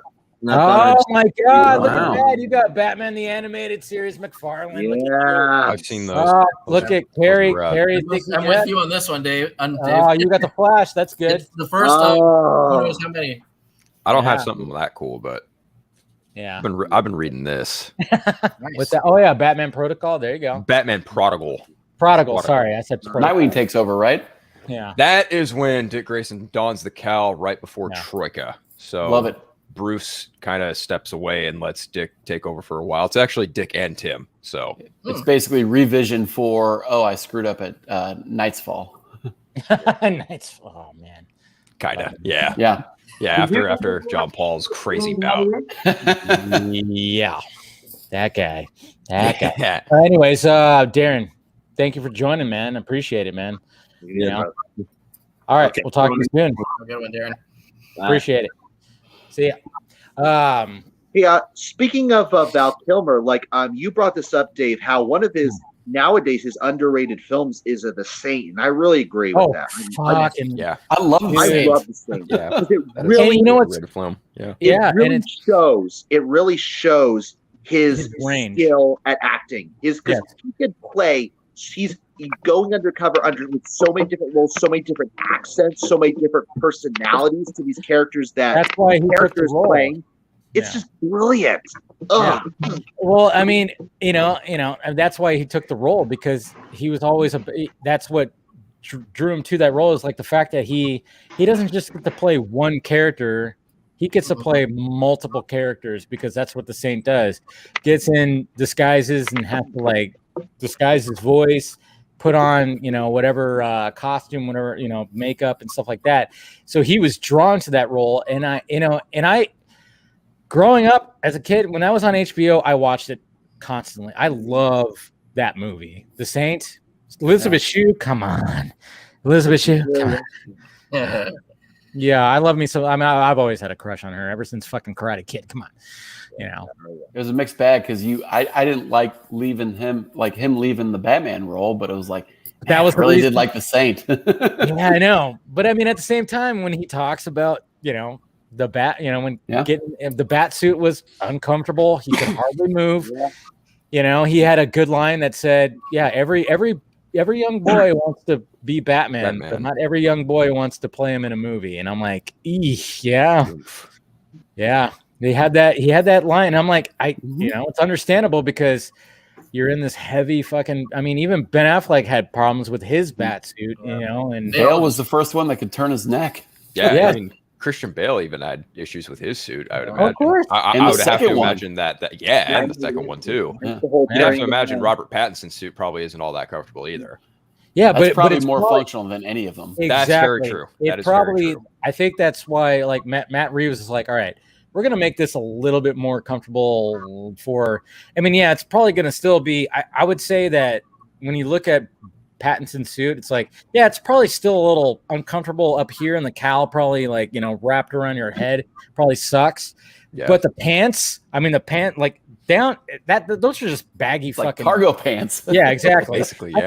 I think he's okay in the pants area, and because Christian Bale, they always ask Christian Bale, well, they when it came to Ben Affleck or even Batson, well, what advice do you have? He always says, get out, make sure you can pee in it.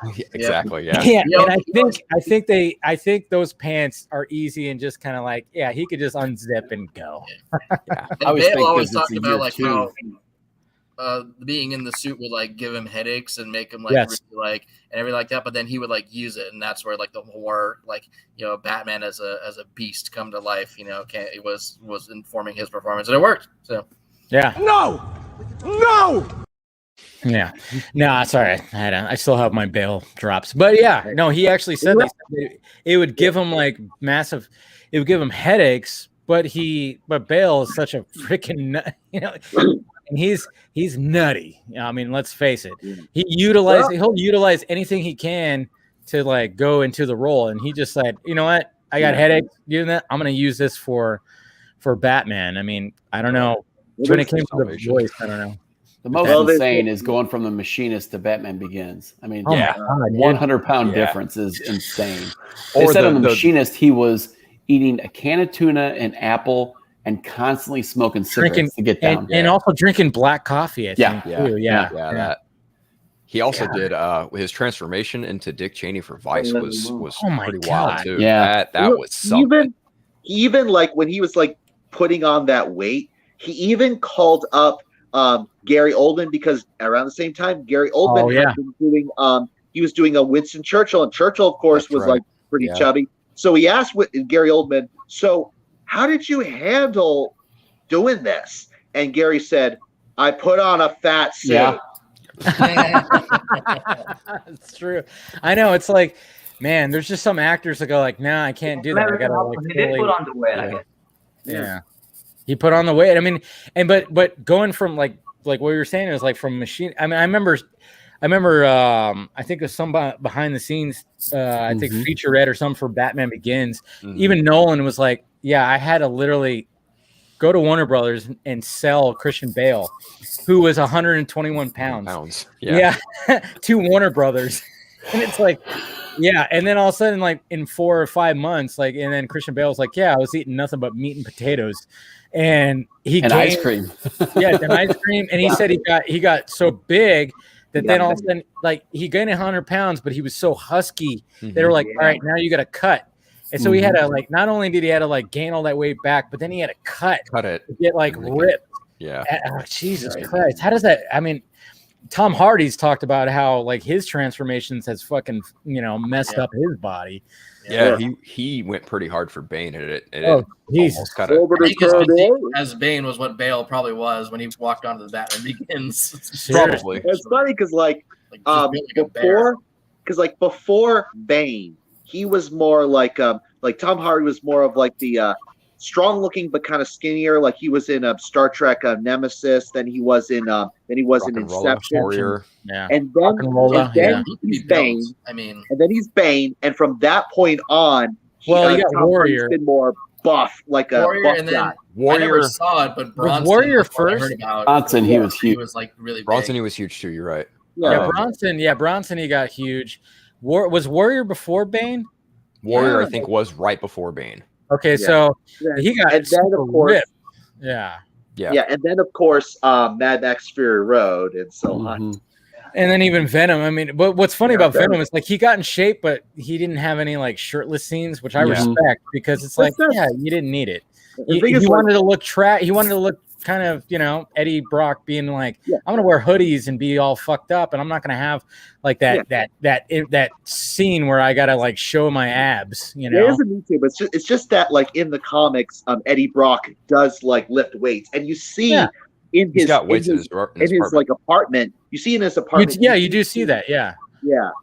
Which is good. Actually, that's really what I appreciate about Tom Hardy as Eddie Brock is like it's not this prototypical version of Eddie Brock that's been done a couple different times over. That's he is traditional, but it's in the sense is like he's kind of a washed up kind of muscle builder. He's kind of a mess too, and it's like he's not gonna walk around and like what he was trying to do is like interview stuff. It's like, he's got the nice shirt and stuff like that. But most of the time he's wearing a fucking hoodie. I mean, that's what he's wearing. I mean, even it looks like in the new Venom movies, like, he's not out there. I mean, like, let's face it, Tom Hardy has some traps. I mean, if he works out those traps, those things are Jesus Christ. Which of course begs for the question, are these traps gay? What? Yeah, what? What? Oh man, this took a turn. I actually wasn't the one who thought of that. Like someone thought of that when reviewing like the first like trailer for the first Venom movie. That he's got that. We lost. He's got no traps. So by the way, are these traps gay? What the? I don't know. Never even heard about that. But apparently, you scared Lane away. I don't know. I don't know why.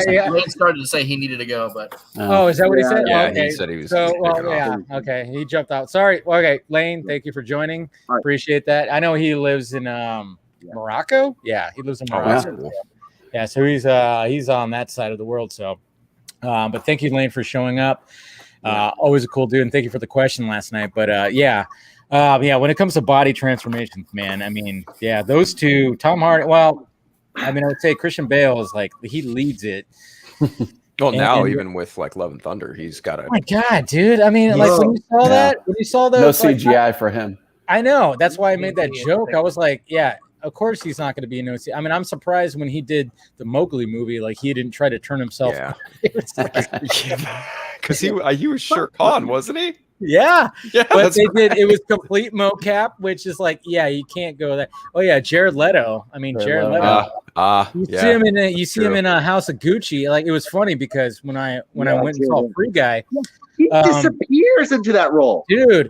Like when my brother, I was sitting next to my brother and he hadn't seen it, and I was like, "Oh, this movie," and he's all, "What is this?" I'm like, "Well, this is going to be an Academy Award nominated movie.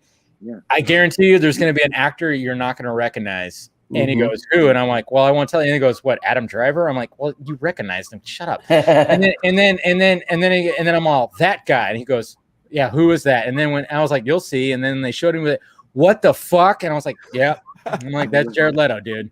And I'll say this. I mean, it's pretty jarring. Like when you see him pop up.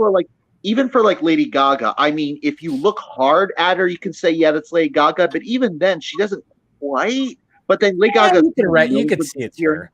But then, even Lady Gaga's kind of known for doing Gucci, whatever role she's doing it on the stage. But even then, if you look hard, you can say, yeah, it's Lady Gaga. But even then, she's like, whoa, she is a good actress. I'm surprised. Yeah, well, she's great. Who's doing that movie? Yeah, I don't remember who's doing that movie. Ridley Scott. Ridley Scott. Oh, okay. Ridley Scott has 2 movies coming out in 2 months. In October and November. October, right? Because I knew he was doing Last Duel. He's got Last Duel, and he's got House of Gucci. I'm like, Jesus Christ, man! I thought House of Gucci was, but I wasn't 100% sure. I was like, because I knew Last Duel was his, because that's Affleck, Damon, and Adam Driver. Yeah, Adam Driver, and Jodie Comer, which I'm like, after watching Free Guy, I'm like, all right, I get. Free Guy's worth seeing, huh? Yeah. Free Guy's worth seeing. I haven't seen. Free Guy's great. I want to see it. It's great. It's great. I want to see it. Yeah, it's Ryan Reynolds. But I mean, not only does he, of course, likable, but Jodie Comer, man, jeez, I was like, I get it now. I got it before because, she's beautiful. I get it, but man, I never really saw her full. I mean, I saw her briefly in Rise of Skywalker, of course, but it was kind of like, oh yeah, her. But I never watched the show that she won fucking awards on. And then seeing her in Free Guy, I went, okay, yeah, I'm in love. Yeah, and now she's kind of the star of Last Duel, pretty much. So I stand her. But yeah, Ridley Scott is like, huh? That's her in The Last Duel? Yep. She's like the star. Yeah. I'll say this, looking at House of Gucci, when I'm looking at that trailer, I have to force myself to remember, no, this is not Martin Scorsese, this is Ridley Scott. Because it feels so Martin Scorsese, really. Because I don't know. I think I'm just going back to Gladiator. I don't know. I don't know. I think it's just because I feel like it's Ridley Scott to me. I don't know. You know what I thought of? American Hustle. It felt a little American Hustle because that's McKay, right? That's Adam McKay. David O. Russell, yeah. David O. Yeah. Oh, you're talking about Gucci. You're talking about House of Gucci. Yeah. Okay. David O. Russell. Okay. I was thinking you were talking about Last Duel. Sorry. No. I totally feel. I feel a David O. Russell. Yeah. When he does a smaller movie, he can bang it out quick. Well, that's what he's always about. He's not one of those guys. He's like, go. He's like, I'm not getting any younger. I mean, the guy's 80 years old. It's crazy. Him and Eastwood, I'm like, how are these guys still? What the shit, man? You guys were talking about The Saint and Tombstone. I was thinking of Unforgiven, and that's Eastwood. That's a great one with Gene. That's a great one. I haven't watched it in a bit. I need to go back and watch that again. But yeah, that's a great one. But in that case, documentary, does that talk about or reference Tombstone at all? Oh yeah. There's some behind the scenes of him. Yeah. I did see a bit Kurt Russell. from that. There's Kurt Russell, and you see Kurt Russell all done up, and it's great. So much behind the scene cameras are just so cool. Yeah, you see a lot of that stuff. You don't see too much Batman stuff. Well, you see some, not of his footage though. I was kind of wondering about that. There wasn't a lot of his footage of anything on the Batman set, but there was footage, behind the scenes of Batman Forever, but not as much as I was hoping. But yeah, there was when it came to Tombstone, you actually see Kurt Russell in a trailer, and it's funny because Kurt Russell holds up an image of actual Wyatt Earp, and he's like, hey, see, Kurt Russell's obviously cool shit, and like I said, it's a really good documentary, but it will make you well up. I'm just saying, if you're a Val Kilmer fan. I think I did see a clip from the Tombstone bit in Val. I still need to see Val. I'm so behind. I've had a lot of shit happen. So. It's Val's good. Val's great. I'm your Huckleberry. Yeah, dude. That's probably my favorite role of his because, I mean, yeah, Jim Morrison, of course, it's iconic. Yeah, I like it. That's probably mine. There's something about just Doc Holliday. I watched that movie so much as a kid. Tombstone is just like the action version of that whole story. That story. It's just like so like, and the Kevin Costner version people have said is like a better artistic movie, but Tombstone is like, let's fucking do the action. It's a tight crime drama set as a Western, basically. If you see them both together, I mean, they both have their advantages. Like Wyatt Earp is interesting if you want to explore what happened beforehand. Especially, it's really good what happened beforehand. But like, as far as those specific events, like what happened at Tombstone and after, I like obviously I like Tombstone better. But as far as like his backstory, like Wyatt Earp's his personal story, Wyatt Earp is really, really good. And there's a thing, I won't say it because it's I'd rather people, but he actually talks about a certain scene in Tombstone, that he goes, oh, this is what I did to like accomplish like how I was, and I'm like, Jesus Christ, really? And that's one of the things that this documentary does is like really shows that Val Kilmer is a fucking top tier. Like he's a really great actor. He went to Juilliard. I mean, he's always been good. Yep. Yeah, but like when you go throughout and like all the stuff that he talks about, how he tried to capture like how he approached a role, and then like a specific scene in Tombstone where he goes, "Oh yeah, this is what I did to accomplish that." I went, "What?" And you know what I'm talking about, Doug? Like that's insane. I was like, Jesus Christ, he did that to accomplish that. And then when he played Mark Twain, it's like if you were to send anybody that footage of him playing Mark Twain, nobody would go like, "Oh yeah, that's Val Kilmer."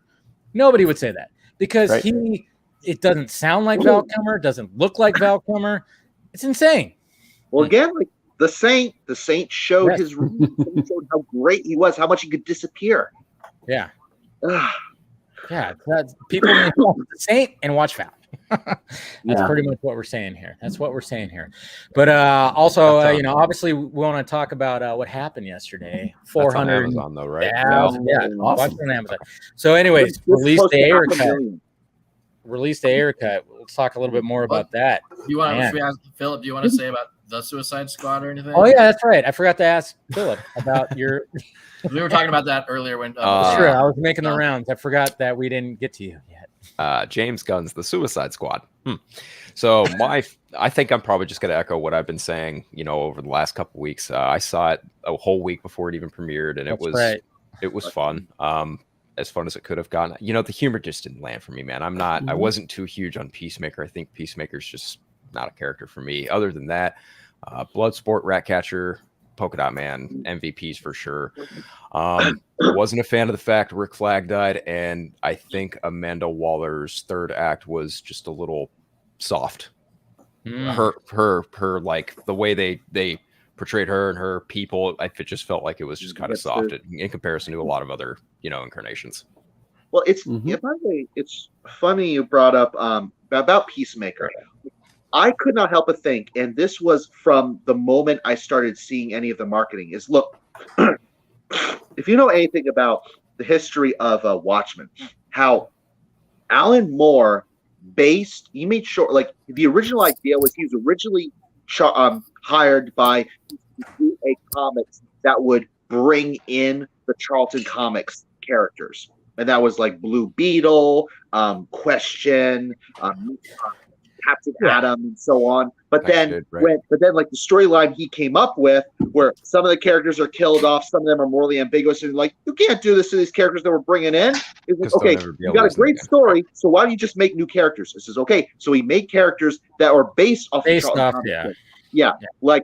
like Question became Rorschach, Captain Atom became Dr. Manhattan, Blue Beetle became Night Owl, and Peacemaker became the comedian. Right. So what I feel like with the Suicide Squad with John Cena is that John Cena and James Gunn were going for making Peacemaker, basing this Peacemaker off of the comedian, which is rather like how House MD, like Dr. House, it was kind of sort of based off of Sherlock Holmes, but in a new spin on him. But then when the BBC made Sherlock with Benedict Cumberbatch, they based his Sherlock Holmes off of House. So that's sort of what they're doing here. What John Cena's Peacemaker is based on a comedian who is based off of Peacemaker. Just a quick question. Did anyone else? I cheered when Peacemaker got shot. Oh, that was probably like, one of my finally. favorite moments. Because I'm just not a fan of the whole jingoistic nonsense that he's all about. It's just, I mean, like the scene where, him and Bloodsport are going back and forth showing off. I love that scene. Yeah, I thought that was a great scene. Because just the way that, that and just the and they're going back and forth, and it was great. And then when they find out that, oh wait, we just killed a bunch of good guys, that was beautiful. I mean, I love that. But yeah, for the most part, I'm like, I was kind of going, the whole time I'm watching, I'm going, we're gonna get serious about just this guy. I'm like, how are they gonna understanding what they were doing, like making him more like the comedian? Then I could accept that. I'm pretty sure like Gunn and Cena are quoted saying like, just play him like a douchey Captain America. Yeah, that's the comedian. That's what it is. Yeah. So I don't know. We're gonna. I'm curious to see. I will check out the show because I'm just like, all right, let's see what you guys do if this is something that's going to be good. But at the same time, bringing in Vigilante apparently. So there's that. I'm all about Marv Wolfman characters. So which a lot of people thought that's who Idris Elba was playing. That was funny how like everybody was going, he's vigilante, and then all of a sudden it's like, nope, he's Bloodsport. Yeah, right before Fandom, James Gunn goes, literally nobody has guessed your character. Yeah, I know. I was like, oh yeah. So that was good. At least everyone thought he was like a Bronze Tiger or something. Well, at first, I'm still waiting for Bronze Tiger to be in a Suicide Squad film. It went from he's replacing Will Smith as Deadshot, and then it went from that to Bronze Tiger, then it went from that to Vigilante, then we finally figured out who he was. I remember that was as far as Vigilante, all I can say is when I hear Vigilante, I instantly think of how he was portrayed in Justice League Unlimited, where he's the cowboy. And on that note, I cannot help think for Vigilante, I would cast Walton Goggins. That's the charlatan vigilante. Yeah, exactly. The one I'm talking about is I would do Walton Goggins as him. Yeah. I'll say this: if Zach, gets a chance to, do his Nightmare Justice League timeline and decides to make a bit of a change as to who fires a kryptonite bullet at Superman, if he decides to bring in Idris Elba as Bloodsport for the Nightmare bit, I would be 100% behind that. Yeah. Instead of Deadshot, if Zach does whatever he wants, of course. I would like to see maybe like, Deadshot, Bloodsport, and Deathstroke locked up in a Supermax with like a Green Arrow. That'd be great. They got a script. They got a Supermax. Because I was thinking about David Goyer's Scrap Supermax script, and I was like, well, now there's a Joe Manganiello's Deathstroke. There's now like, Will Smith is Deadshot. There's now an Idris Elba's Bloodsport. That was like 20 years ago, wasn't it? Maybe like 15. It's been on the shelf for a while. No, I remember somebody actually sent me a copy of that script, and I was like, really, man, jeez, yeah, no, that's cool. It's like if they're gonna be doing like all these like crazy like spin-offs and stuff like that, it's like, come on, they just need to look at like, what when it came to the Suicide Squad, it's like, all right, obviously it's like, all right. It has box office and box office, whatever the hell. It's all different now. I know it's such a tough conversation right now. Such a tough conversation because people are still looking at it. I mean, it depends on how you felt about the movie. It seems some people, it's like, oh yeah, we can't judge it like we're back in 2019, which is what some people are doing. But at the same time, I'm kind of going like, all right, well, look at what are people talking about when it came to this movie? And I think a lot of people are going, we want to see more Bloodsport. So what else people are talking about? Hey, Deadshot even fucking trended with the whole release of the Ayer cut thing. I'm like, can you imagine Idris Elba, Will Smith in something together, and then you can add something else to it too. I mean, the Supermax, script is. I don't know, just if you were, because people have been going and saying like, we want to see Bloodshot shooting Superman, shooting it, getting the kryptonite bullet. Yeah. And like honestly, that's Vin Diesel. Bloodsport doing him. And honestly, Bloodshot would be a good title for it. Yeah, if you're gonna do that, you know, like who is going to be obsessed with finding out who shot my man? I mean, that would be a good. I don't know who you're talking about, Eric. That would be a good. Who? Yeah, that'd be a good miniseries. Are you talking about Vicky Vale? Oh yeah, sure. Yeah. Iris West is going to be on the. Yeah. Iris. Are you talking about Iris? What are you talking about? But I will say this, like, but I will say this. She also has a deal with HBO. Well, HBO, but that can extend to HBO Max. So honestly, give her something, people. You know who did just sign a deal with HBO Max? Robert Rodriguez. Yeah, I know. That's what we were talking about. When it came to doing like another Suicide Squad, it's like, yeah, I threw that out there too. Like a couple weeks, I'm like, get a look at Robert Rodriguez next time. This might be too simplistic, but why don't you throw David Ayer, James Gunn, and Robert Rodriguez into a room and like say, hey, how would you do Suicide Squad 3? Like the three of them together. I would honestly, I'd like to see the mini series. I don't know where. Film. Yeah, the Nelms brothers. The Nelms brothers. There you go. Yeah. After seeing Fat Man, hell Dude. yeah. You had them on, so yeah, I know. Yeah, and I think they would be.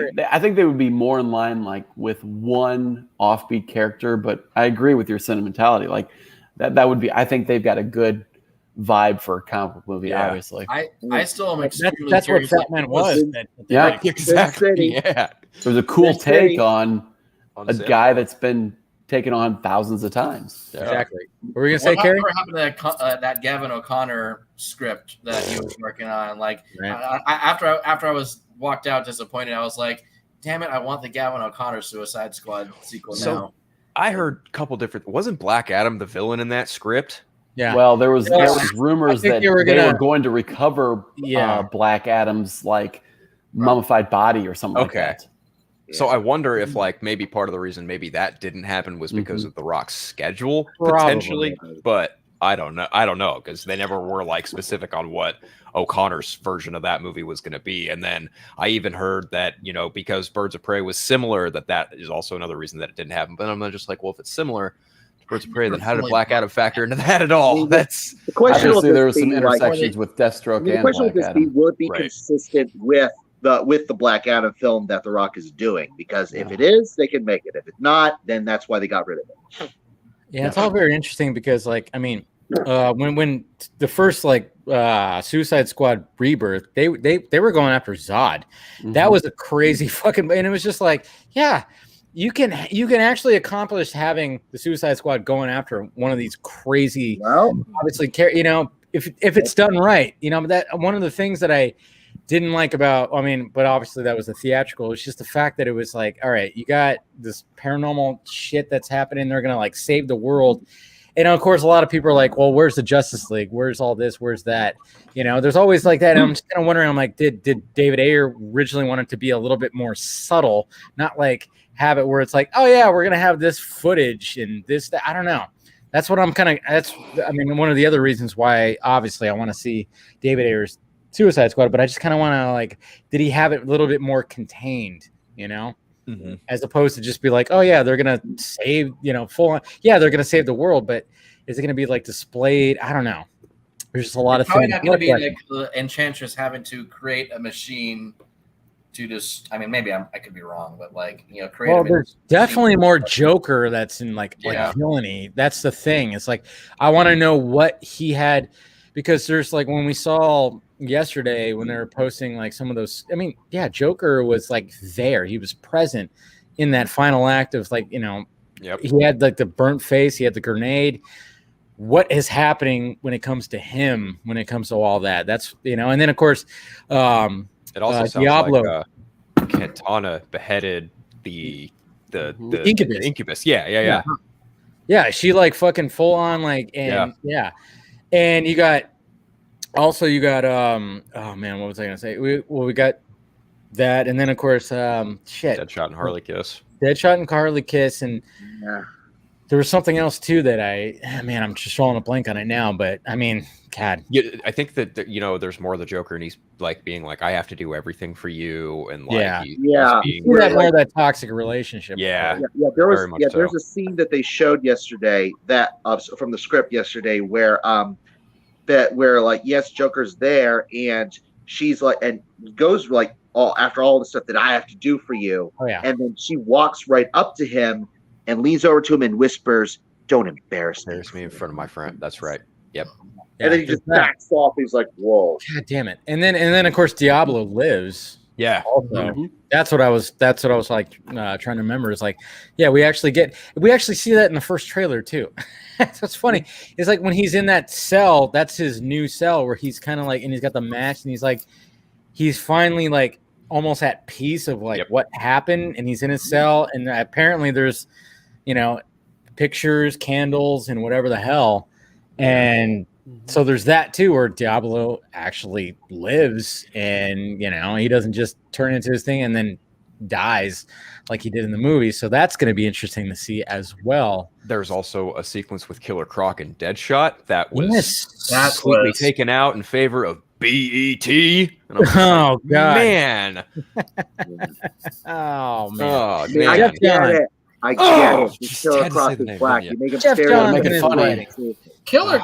I forget his name. You know what? It's hard to say name, but the guy who played Killer Croc and like the face, the prosthetics he was wearing, like that doesn't get enough credit for that. No, that was awesome. Great. One of the first villains that Dick Grayson and Tim take out in Prodigal is Killer Croc, and Killer Croc looks a hell of a lot like he does in Suicide Squad. Yeah.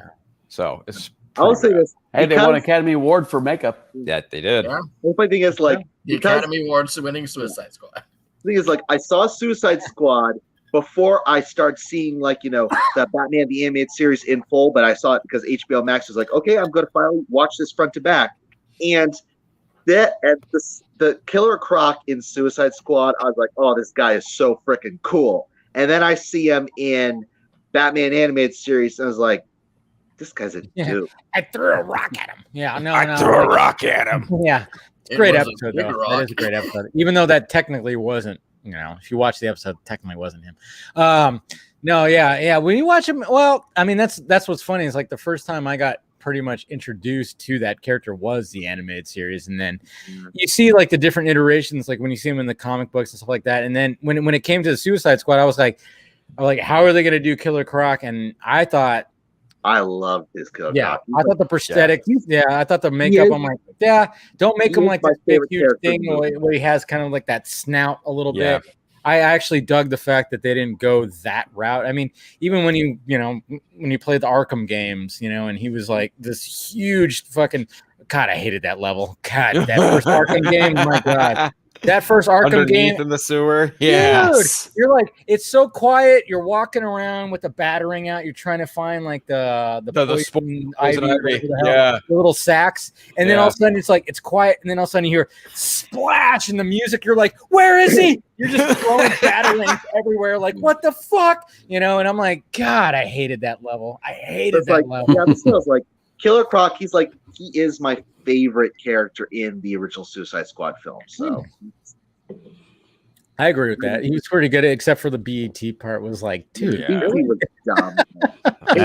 It really showed again, just like with with Justice League. Just have any of you guys seen the first episode of Titans? Yeah, it's just how bad. Okay. There's a moment there where I was Jeff like, Johns is. Jeff Johns. It really just shows just how. Well, you saw my tweet. You saw my tweet, Philip, right? Like first 15 minutes, I was like, I mean, I was going, oh, this dialogue. I was not a fan of what happened to the cops in Gotham City. Just put it to you that way. I was like, really? We're going there? Okay, cool. Yeah. But again, and then a lot of like you got a character that's going like, that's looking at something. It's like, do you have to say everything that you say? It's like, you're talking to yourself. They literally have a character, one of the characters, like full on talking to himself just to let you know what's happening with another character. And I'm going, oh, fuck. It's just like telling the audience they're a bunch of idiots. Yeah. It's like comic book writer, Yeah. Is that like the first? When you're writing that in a on a comic script. book, yeah, when you're writing that in a comic book, it's like, yeah, you get that box, obviously in a panel where you're describing stuff. Yeah. Cool. But you're not, it's not a fucking speech bubble. He's actually talking out. Yeah, and I'm like, oh, yeah. There was just a couple of times where I went, oh man, what is happening with this dialogue right now? I'm not, I don't like it. Translation. But the third episode, it got better. It did. I will say that. And I'm curious to see where it goes. I'm not saying it's like fully redemption, but I'm going, okay, you got my attention with that cliffhanger in that third episode. So I love the cast. The cast is cool. The cast is cool. They just got to stick the landing on the season finale. Like that's the one. Well, that's what I'm hoping, because to me, like the first two seasons are like, oh, okay, starting off so much strong. I mean, the dialogue's always kind of been wonky, questionable. Yeah. But it's always had like a strong start, and then they just don't stick the landing when it comes to the finale. So I'm kind of hoping this is going to be the reverse. It's like, all right, you didn't start off strong for sure. Let's get to the part where, like, because I think the fucking story is moving so quickly. I mean, it started off like bam, bam, and I'm like going, how much time has there been between, Jason dying and then him becoming Red? I'm like, what? Like, what's the time frame? Are we going like a couple of days or what? It just seemed like it's so fucking quick. If you had confidence in the show, you would do that over the course of like the season, a year and a half. Like, and so you would make it shocking and not just like put it in your promo material. Yeah, it's like kill them off in like season 2, and then season 3. Then it shows they don't have confidence in season 4. But even that scene where it's like, when you saw it in the trailer, it's like, oh, they're going to show the scene where Joker, takes a crowbar to Jason. But then when you watch it, you kind of go, huh? That was it? Yeah. That was it.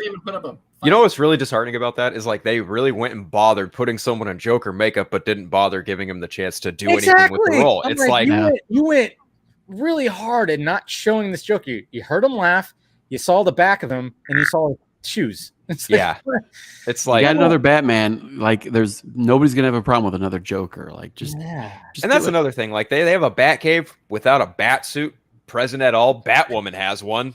Why doesn't the Titans have? It's like, okay, cool. I'm in Gotham City without actually seeing Batman. All right. I mean, there's some, dude, another thing I kind of went to is like when it came to the series, I was like, man, you guys are really trying to put a lot of Easter eggs, aren't you? Because you see the Batcave, and I thought it was, it was cool because then all of a sudden you see little Easter eggs of like villains and stuff. You're like, all right, but then talking about Robins, and I went, I think you guys know what I'm talking about when it comes to. I went, really? You're just gonna do that? Yeah. All right. That's a lot. That's a lot of Easter eggs right there, man. And I went, no, don't do. And I didn't like that. I did not like that. So, yeah, I don't know. I'm worried. I'm a little worried when it comes to the show, but I'll stick it out. I'll watch it to the end, see what happens. But I must have glossed over a lot of what you were. Maybe I was on my phone or something like that. The way I put it is like, maybe I have to watch the first 20 minutes to see what you're talking about. Dave. I just don't remember much from it. I liked it enough. I don't love it. Yeah, I've barely seen any of Titans, so it's just like whatever. Well, I like the I like the aesthetic. I like the fact that they're doing like a more grittier type, and there's the characters. I dig that, but yeah, great cast. It's a great cast, but the dialogue just is like, whoof. And they're trying to find this weird balance between what the CW shows do and then like what that's Zack what which exactly doesn't work at all. You got to pick one or the other. Or just I'll watch it because there's a Nightwing in it. Exactly, which I like, and a Tim Drake and a Jason Todd, and you know what? That's enough for me. And I like some of the other characters.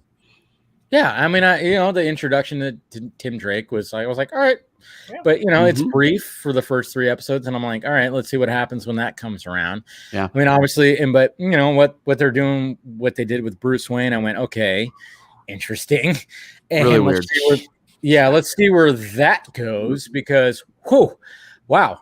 And then Barbara, I dig the character. It's a little, it's not exactly full on Oracle type. I mean, she, but at the same time, I'm like, all right, but let's see where that goes too. But at the same time, I'm like, yeah, okay, we'll see. We saw a photograph of James Gordon, but we can't see the Joker's face.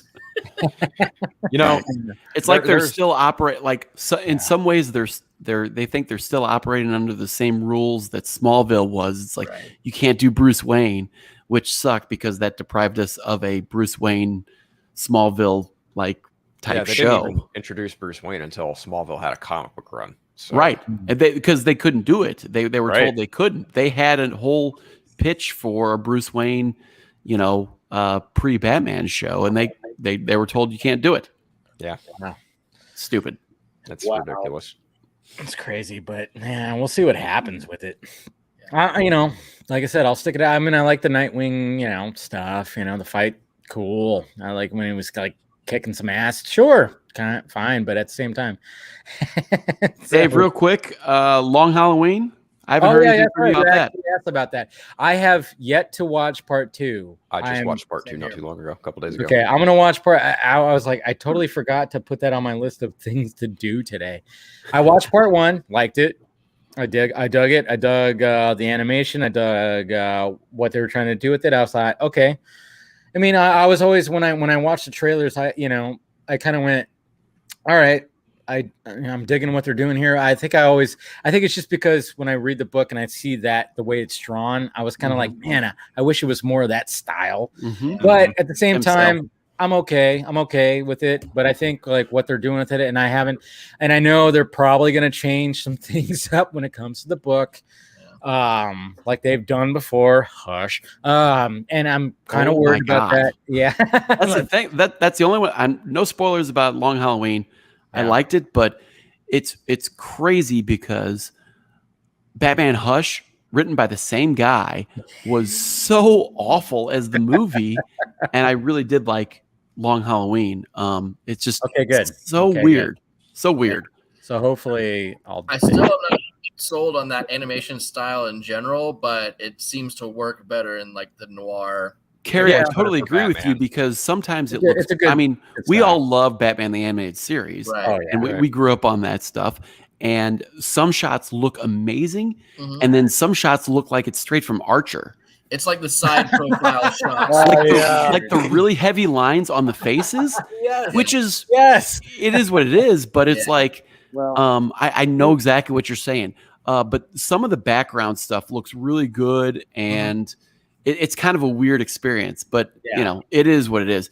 But when you hear Long Halloween, you think Tim Sale, which is kind of a wild thing, and they have that in the credits, but they don't have it in the actual action. Anyway, I enjoyed it. I think it was much. I'm glad they separated into 2 stories to give it some time, and still Jeff Loeb and so much better than Hush. Sorry, I don't think I did any spoilers, Jose. Sorry. Part 1 did change one major thing, and it had to do more with the Bruce and Selena relationship. Right. There's a change there in part 2 as well, but I think it's like that's the only consistent change that's throughout is the relationship between Bruce and Selena. As long as it's handled well, I'll be. I didn't have any issues with it. I actually really liked that was always a highlight for me of both Long Halloween and Hush was Bruce. So I bought it and uploaded my digital copy, and then one of the first reviews I saw was from Zack Snyder. I've been talking to him for a couple of years. He's a really great, really great critic. And as soon as I saw his review, I was like, okay, I know I'm gonna love this because I usually take his word on a lot of things. It's not. It doesn't sound like. I remember before I even watched Batman Hush, when I saw the backlash, even like fucking Killing Joke. I mean, it's just some of these things when they make like some changes, it's just like, I mean, I remember you can go back and watch like my Killing Joke, like a little first reaction. I was just like, I was going, that first half hour, I want to delete from my brain. Yeah, if you chop off if you watch the last hour, Killing Joke's fine. It's fine. But that first half hour is what are we doing here? Yeah. What does it have to do with Joker? Seriously. Yeah. It has to exactly. You're exactly right. They were trying to built add up more to Barbara Barbara, and then when the little rooftop scene, it's like, I mean, I know that's happened. I mean, people were like, "Oh yeah, it's happened in the comic." Yeah, but at the same time, it's like I don't have to like it. It was the thing where Bruce Timm, throughout the animated series and all the other stuff, where Batman Beyond, like he always hinted at the idea that Barbara and Bruce had a relationship of which was that was weird how much Bruce Timm was involved in killing Joke, and he went so I there. think that was sort of like this was where I would have gone. Was sort of like it's like, dude, like I mean, Batman Gordon. It was always like Gordon was like a father figure, and it's just, and then you had Dick and Barbara always had a thing, and it's like it's the teacher student thing that just felt wrong. It just felt so that's wrong. a great way of putting it, Doug. It's just well, I'm a teacher, sorry. So I mean that's why I feel like Tim kind of approached Batman as like, if he's a playboy, he can, practically get anyone in the DC universe, and that means why would he go no for bars Babs? hold any, but it's your buddy's daughter, right?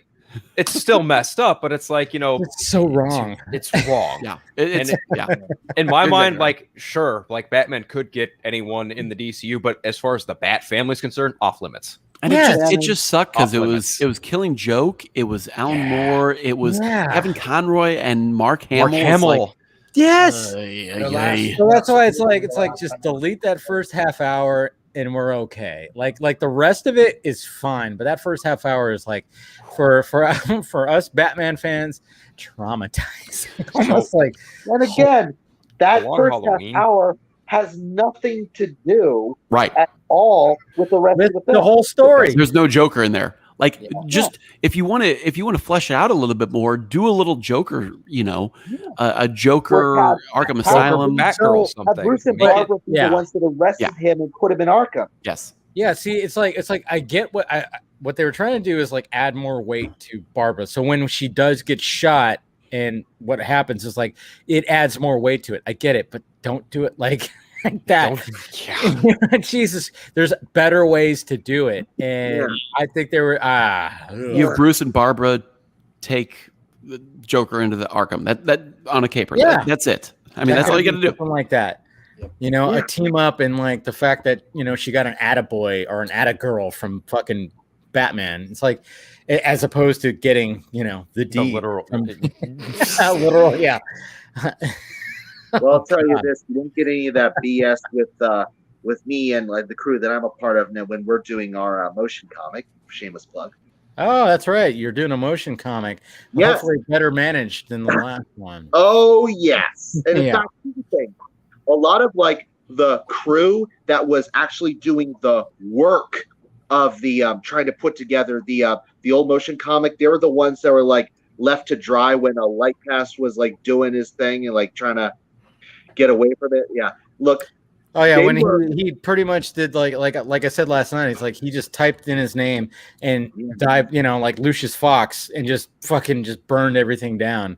Yeah, and of course, like those folks that like went off that were like completely betrayed and they were like, oh, this artist that we were using was just tracing things and all that. It was like they were all betrayed. So they went together and says, okay, we're gonna do this. We're gonna do it right. But this time, this is not what the project is not going to be based off of the old storyboards. Good. It is going to be based off of what we know now about what the current vision is, and at the same time, we're going to be filling in the gaps ourselves. And when I came in, like I've kind of joked about how I am so conceited that I've even been writing like spec scripts of what I would write for with the DCEU. It even got to the point where I was writing scenes way back for what I would do if, for whatever reason, Zack somehow got it into his head that, hey, I can hire this guy to write Justice League 2 or whatever. But so I'd written some of these scenes, and when they said, hey, Eric, why don't you come in? And I showed them the scenes that I had, and they loved it. So they're going to use those scenes. And I'm also writing. I've talked to them. I'm going to be writing a whole bunch of stuff. Like I'm not the screenwriter, but I am the key screenwriter. It's going to be in the credits by Eric M. Blake and whoever else they have in. Cheers, brother. That's really cool. Yeah, absolutely. And we have these great new artists coming in. The guy, And by the way, there were like the two guys that are like the bosses of this project, Paolo Stefano and you'll see on Twitter Paolo Stefano and Mr. Vega. They were, like trying to plug it in some of the live chats for you, Dave. But for some reason, apparently Jose, he banned someone who was using the name Paolo Stefano. I mean, I did not see what the guy was saying, so I wasn't sure if it really was Paolo or not. If it was Paolo, shame on you, Jose. I wasn't paying attention, so I don't know. But there you go. I mean, but we're making sure. Look, and also, there are like people who anyone. Hey, if you're part of the fandom, because we're not. At least it's not the plan right now. We don't have any plans to do any crowdfunding and all that. And if we did, we're certainly not going to rip people off. But this is going to be like a fan passion project. So look, anyone, if anyone here who's any artist in the community who wants to take part, let us know. Anyone who wants to do voices, let us know. I did some recordings of my attempt to do a Batfleck impression, and apparently they really liked it, so they are using. Apparently, I might be starring as Batfleck. I don't know, voicing Batfleck. Nice. Well, hey, whatever works. I mean, like I said, long as it's not managed like the last one. I mean, that's that. We got together the first thing, we swore up and down. It's like we better not do any of the mistakes that they did. Well, I mean, and it wasn't even like the fact that the tracing thing. It was just the fact that it was said that it was going to be 100% original work. It's like if that certain individual that was talking about how it was going to be all original work, if he just kind of came out and said, "All right, so this is what happened, and this is how hey, guess what?" The artist is like, yeah, we're going to take, if you recognize some of the poses, some of the stuff, it's going to be taken off of work that you've seen. That's what we're going to do. But sadly, did not, and instead of just doing that, he just, like I said, it was Lucius Fox at the end of Dark Knight. Just type in your name and just let everything go to, just take everything down. Like I said, that's why we're looking for artists. I mean, you remember way back, Dave, when I showed you as part of the Q&As, those art from this one guy that's like, oh my God, this is beautiful. And that poster that looked like Lois' face kind of split in half between her face and the burning. That was pretty cool. And the two Superman faces with that. I was like, oh my God. He's not part of us yet, but I just want to call out to him hey, we're open, or any artists, come in. Anyone who wants to do voices, come in. We got spaces for you. We're in for you. Be part of this. Let's make this big. Let us make this something that will be meaningful to everyone. Make this something. Yeah. We got Zabus right here saying hey, he draws. I draw. Yeah. Yeah. That's all. That's what it's all about. Yeah. I mean, just. That's cool. I'm glad that you guys are doing that. And like I said, it was just when it came to that, to be sad when I heard about it, I went, oh, that sounds cool. And then when I found out that somebody took over it, which will remain nameless, I went, okay, that's where a red flag went up. And yeah, it was a weird thing when that whole thing came about, because I was talking to people, behind the scenes that were involved. And when they found out that said individual was going to be a part of it, they went, I went, yeah, it was all. And then I went, well, hopefully it turns out great, because it sounds like a cool idea. And then I remember, like I said, it was I don't know how many Saturdays ago, but I was at a family function. I literally put my phone down, face down, left it for 3 or 4 hours. And then I went to look at it, and it was just blowing up of you're seeing what's happening right now. And literally caught on fire. Dude, it was a Saturday, and I went, oh man, yeah, I'm definitely going to have to go home and see what the hell is going on. And I was like, yeah. And that's the frustrating thing. It's it was a project that I'm sure all of us are intrigued in, and there were so many good people involved. Yeah. Yeah. Even actors, Yeah.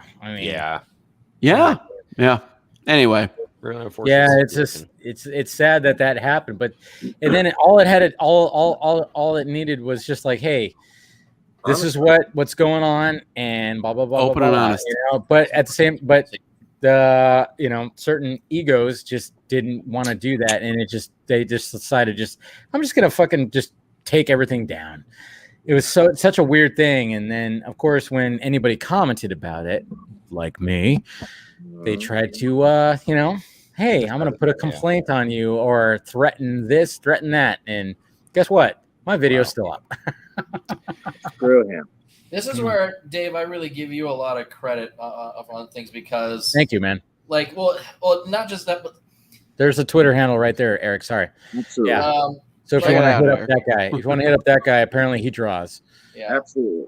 Like, because, like me, like, I'm just a fan trying to stay aware of what's going on in the fandom and what's going on with Warner Brothers and the news cycle. And there are rumors and there are people who say certain things are happening with certain actors or certain contracts are signed, but nothing's, become official yet. And like I don't, just for me, because I'm like so far removed from all that stuff, I just don't have a way of like knowing the ability for me to separate what's BS and what's actually true is just, it's a lot of it's just very fuzzy to me a lot of times, but that's because I'm like, I don't have the connections that you have, like, like our favorite director and everything like that, or whoever other your sources have been over the years, so it's like, can I piggyback off that, Kerry? Yeah. Okay. So number one, Dave, I respect the hell out of you because you have a lot of integrity and you're just openly honest about a lot of things. You don't say stuff to like pay to get a crowd. You don't say things to like get a reaction out of people. You're just very genuine and honest, and I can respect the hell out of that. And there are a lot of people on the internet who just have to push their ego and push the fact that they were, just had this, that, and the other thing, and that they have this connection. It's just like, have some humility. Exactly.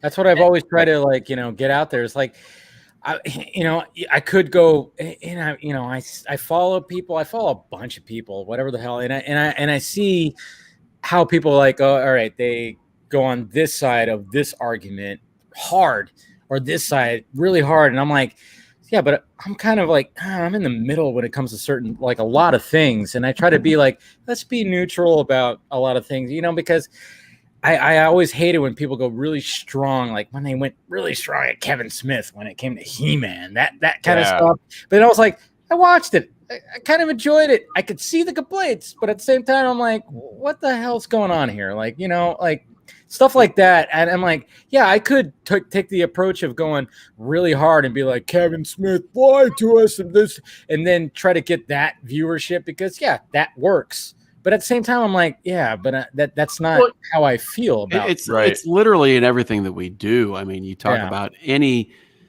walk of life these days, but it like the people that truly succeed are going to be open and honest and authentic. And, in the long run, people are going to fish that out. And like, a guy like you had been at it for 10 years. And like, I give Garza all the credit in the world because I expected him to be, after that one Sunday, I expected him to put out a video with him smoking a cigar and just saying, I fucking told you guys. Yeah. Like, and he just stayed quiet and came on and he treated with class because he's just like, that's what I love about Garza is like, yeah, he can go really hard. And there's been times where I'm doing like, I've actually went, dude, fucking pull it back a little bit.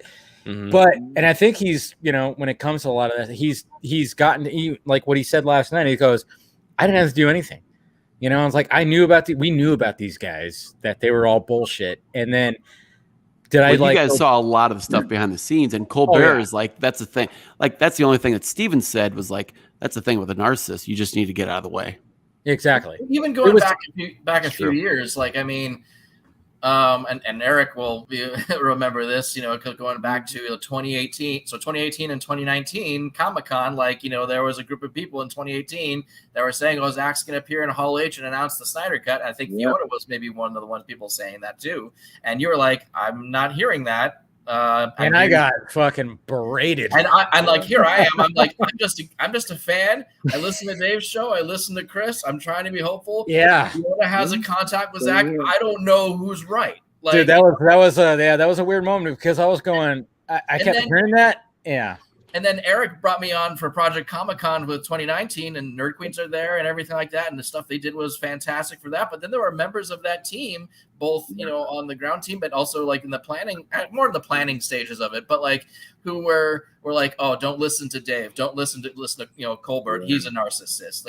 Garza's full of himself because, he just fished. I remember someone in that group chat telling me Garza found the mural photos from just a Google search. I can prove it. And I was like, okay, show me. And the guy never showed it to me, but I was like, once again, I don't know who's right. I don't know who to believe because I don't know who Garza knows that gave him that information. I don't know who that gives you the information. Does someone else on this other side know someone who gives them information? Maybe, I don't know.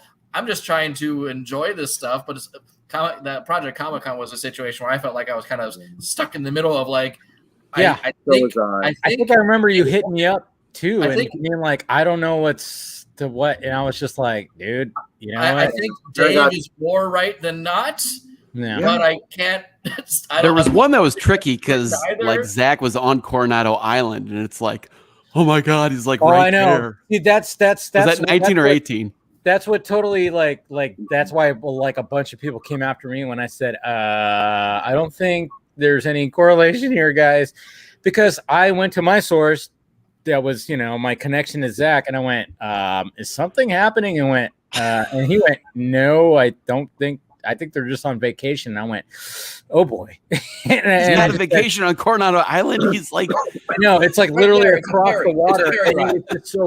It was just such a shit show. And I remember just going like a lot of the fandom was like, dude, this, that.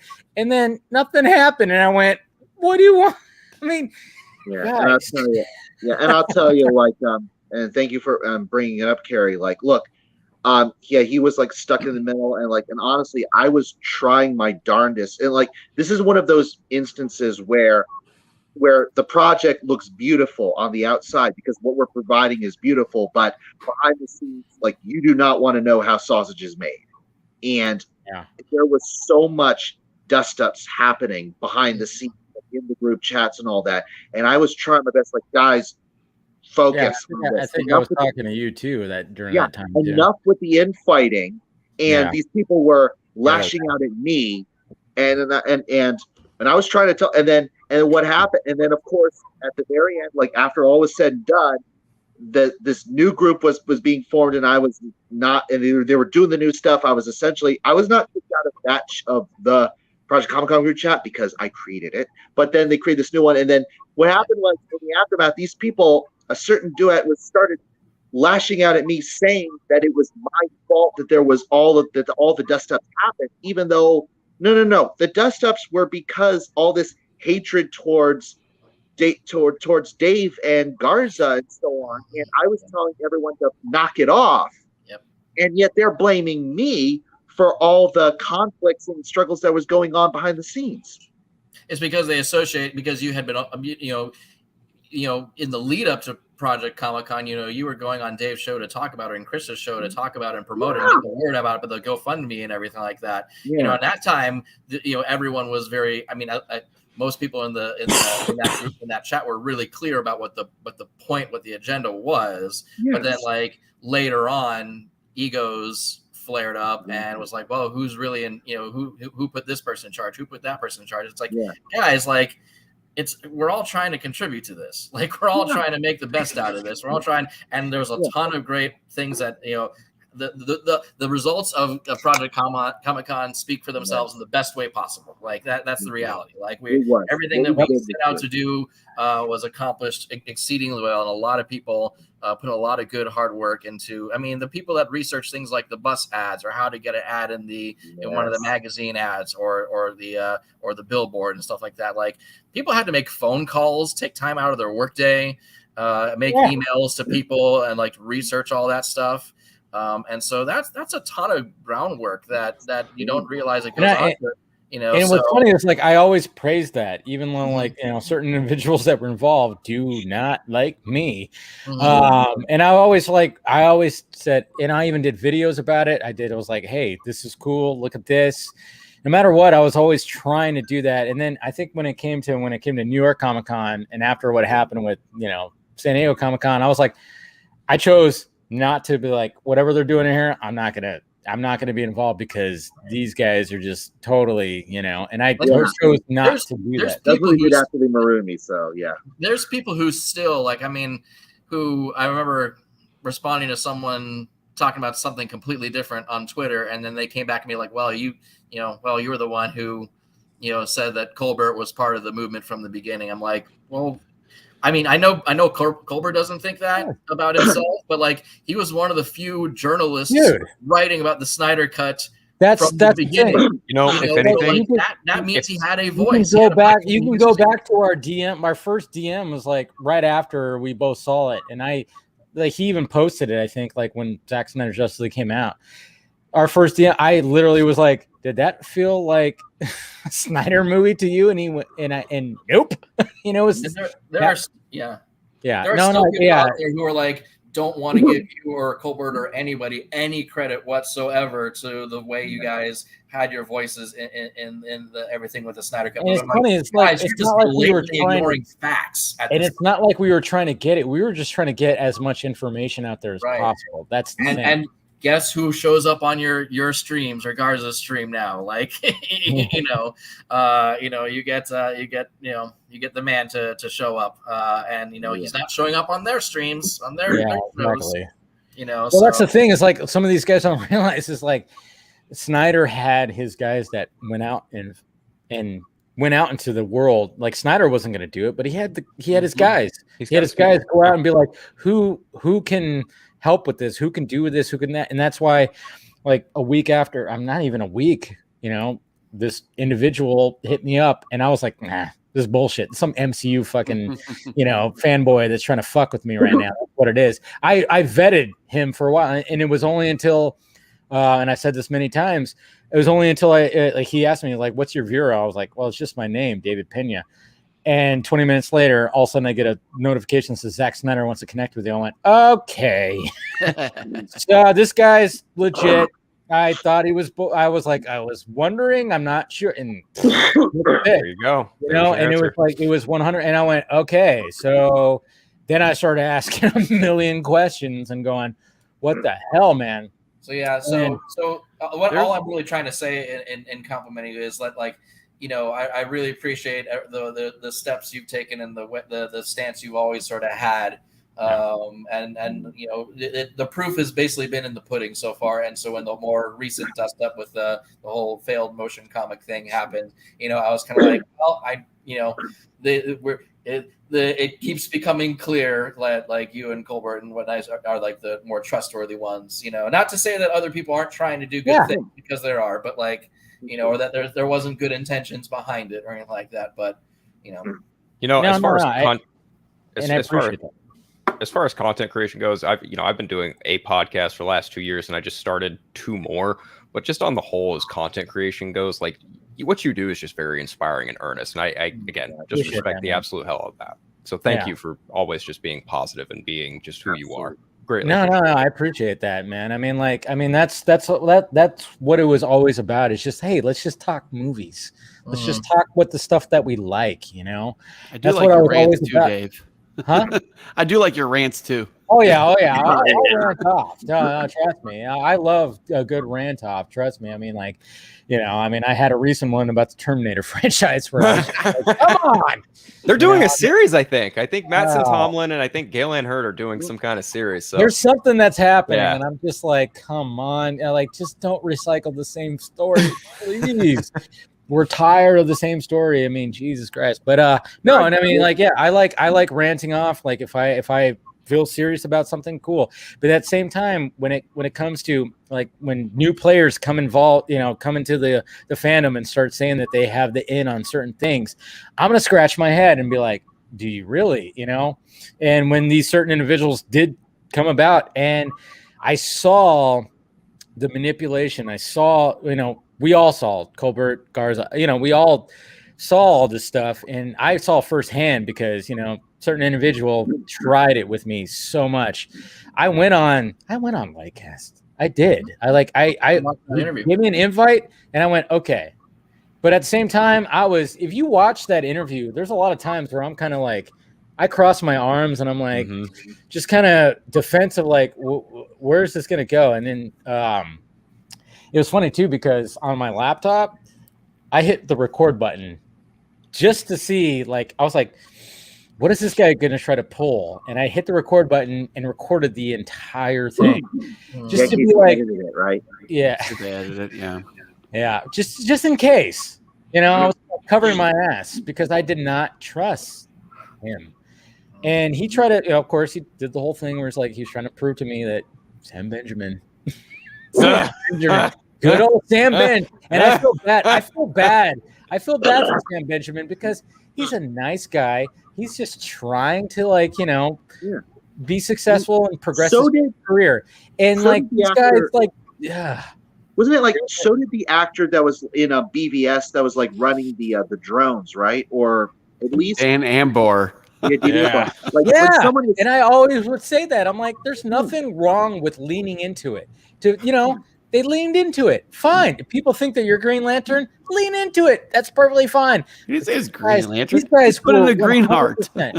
These guys were 100% believing and trying to back engineer it. And then even in DMs, I was like, and it was funny too, because I had a direct line to the man himself. And I went, what's going on with Green Lantern? And they're like, well, first off, it's not Hal Jordan. And I went, okay, it's not Hal Jordan. And it's like, yeah, there's supposed to be a Green Lantern appearance, but it's not Hal Jordan, And then even the Ryan Reynolds thing, I mean, I know Garza had a field day with that. And I was like, but it was funny because I was like, Garza, I'm like, dude, I was told that Ryan has actually tried and there's been, talks about it. It's not been off the table. And and when Grace was talking about that, and a lot of people were like, oh, Grace is crazy, which I know a lot of, she's not, I mean, obviously she doesn't bet 1,000. I get, but when she threw out the Ryan Reynolds thing, I was like, I went and I was like, so what's going on with this? Was this ever true? And my source to Snyder was like, well, apparently Ryan's always tried to come back and he's always had conversations and blah, blah, blah, blah, blah. To that role?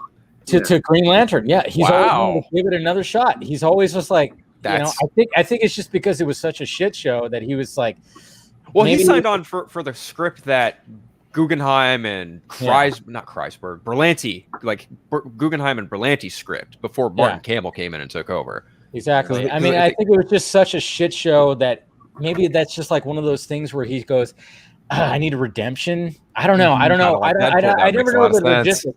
Yeah.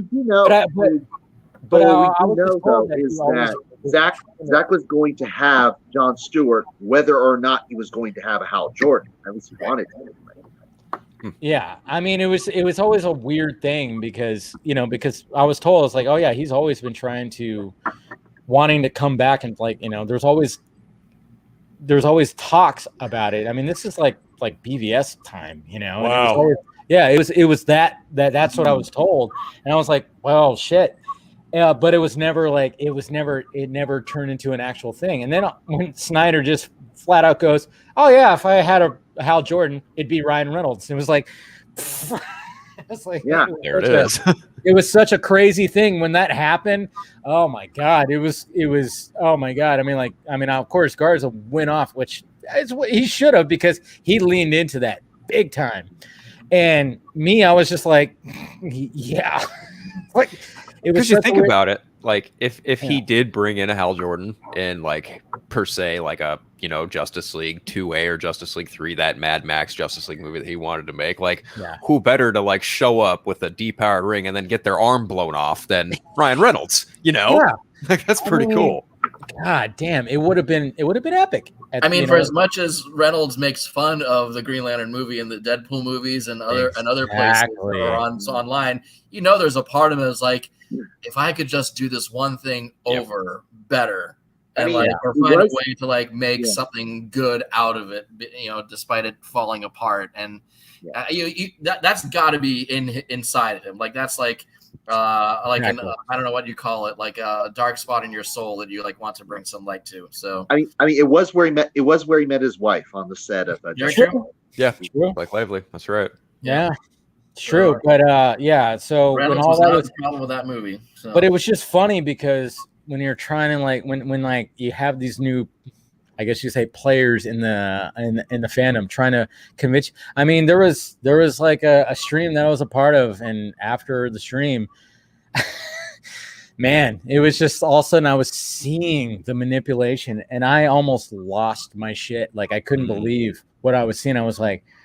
And I almost but I was like, all right, there's like 6 people here. I'm not going to cause a ruckus, but I am steaming inside because I know what is being said right now is complete bullshit. And I'm like, man, and I just kind of like, hell, I was reserved, even though like, when was this? Huh? When was this that you're talking about? This is just a stream. I won't say exactly what it is because I don't want to like, I won't throw names. He doesn't want to ruffle any feathers. Yeah, I don't want to ruffle feathers and stuff like that. But at the same time, it was just like I couldn't believe what I was like hearing, and I went, man, some of these guys are like really believing this stuff. This is crazy. And what was funny is like a certain individual started backing off on the whole Sam Benjamin Green Lantern, and it was funny because that's where I was like, yeah, you should. And I just like, and all of a sudden we were just had this conversation. I'm like, stop saying that. I just told him, I was like, stop saying that Sam Benjamin is Green Lantern. He's not. And they're like, well, yeah, but I'm not 100% sure. I'm like, he's not. He's not. Like, stop doing this. And, but there was other things that he was also saying that was like, what the? I was like, and it was just, it was a lot of holding back because, and then there was a lot of shit. I mean, when it came to the drawing, the storyboard, the Jim Lee storyboard, when that came about, I mean, that's what absolutely did it for me because I knew where that came from and their explanation was totally 100% bullshit. And I was like, what the hell, guys? Seriously? Like, yeah, it was bad. And that was like that was where it really like, I went, okay, I don't know how these guys can get exposed, but somehow they're gonna trip up, and they did with this whole motion comic thing. And I was like, there you go, finally tripped up and blah blah blah. And I'm like, because I didn't know exactly what I mean, even though I've said so many times, I'm like, yeah, they. One of them said, oh yeah, that doodle. It was doodle on the back of the script I get, and it was like. Then we found out, no, this was a whiteboard that somebody actually took a picture of. I'm like, how is anybody not like talking about that right now? Like it was so weird. It was so strange because I knew exactly where that image came from, and it was all pixely because they screenshot it. And it was like, fuck, man. Yeah, it was crazy. Crazy time. What were you gonna say? Well, that's like I said, from the ashes of that scandal comes the Phoenix. So stay tuned for any news about Justice League Fall of the Gods. See, okay, and you know what? I'm looking forward to this. I really am because at first I went, "Oh, dude, what are you doing?" I'm not gonna lie, Eric. I went, "Oh shit," because people are gonna, correlate it to the shit show, yeah. So that's where I was kind of nervous about it, but at the same time, I went, "Okay, long as you're not, this is gonna be something different title, good." Different title, which I came up with, by the way, actually.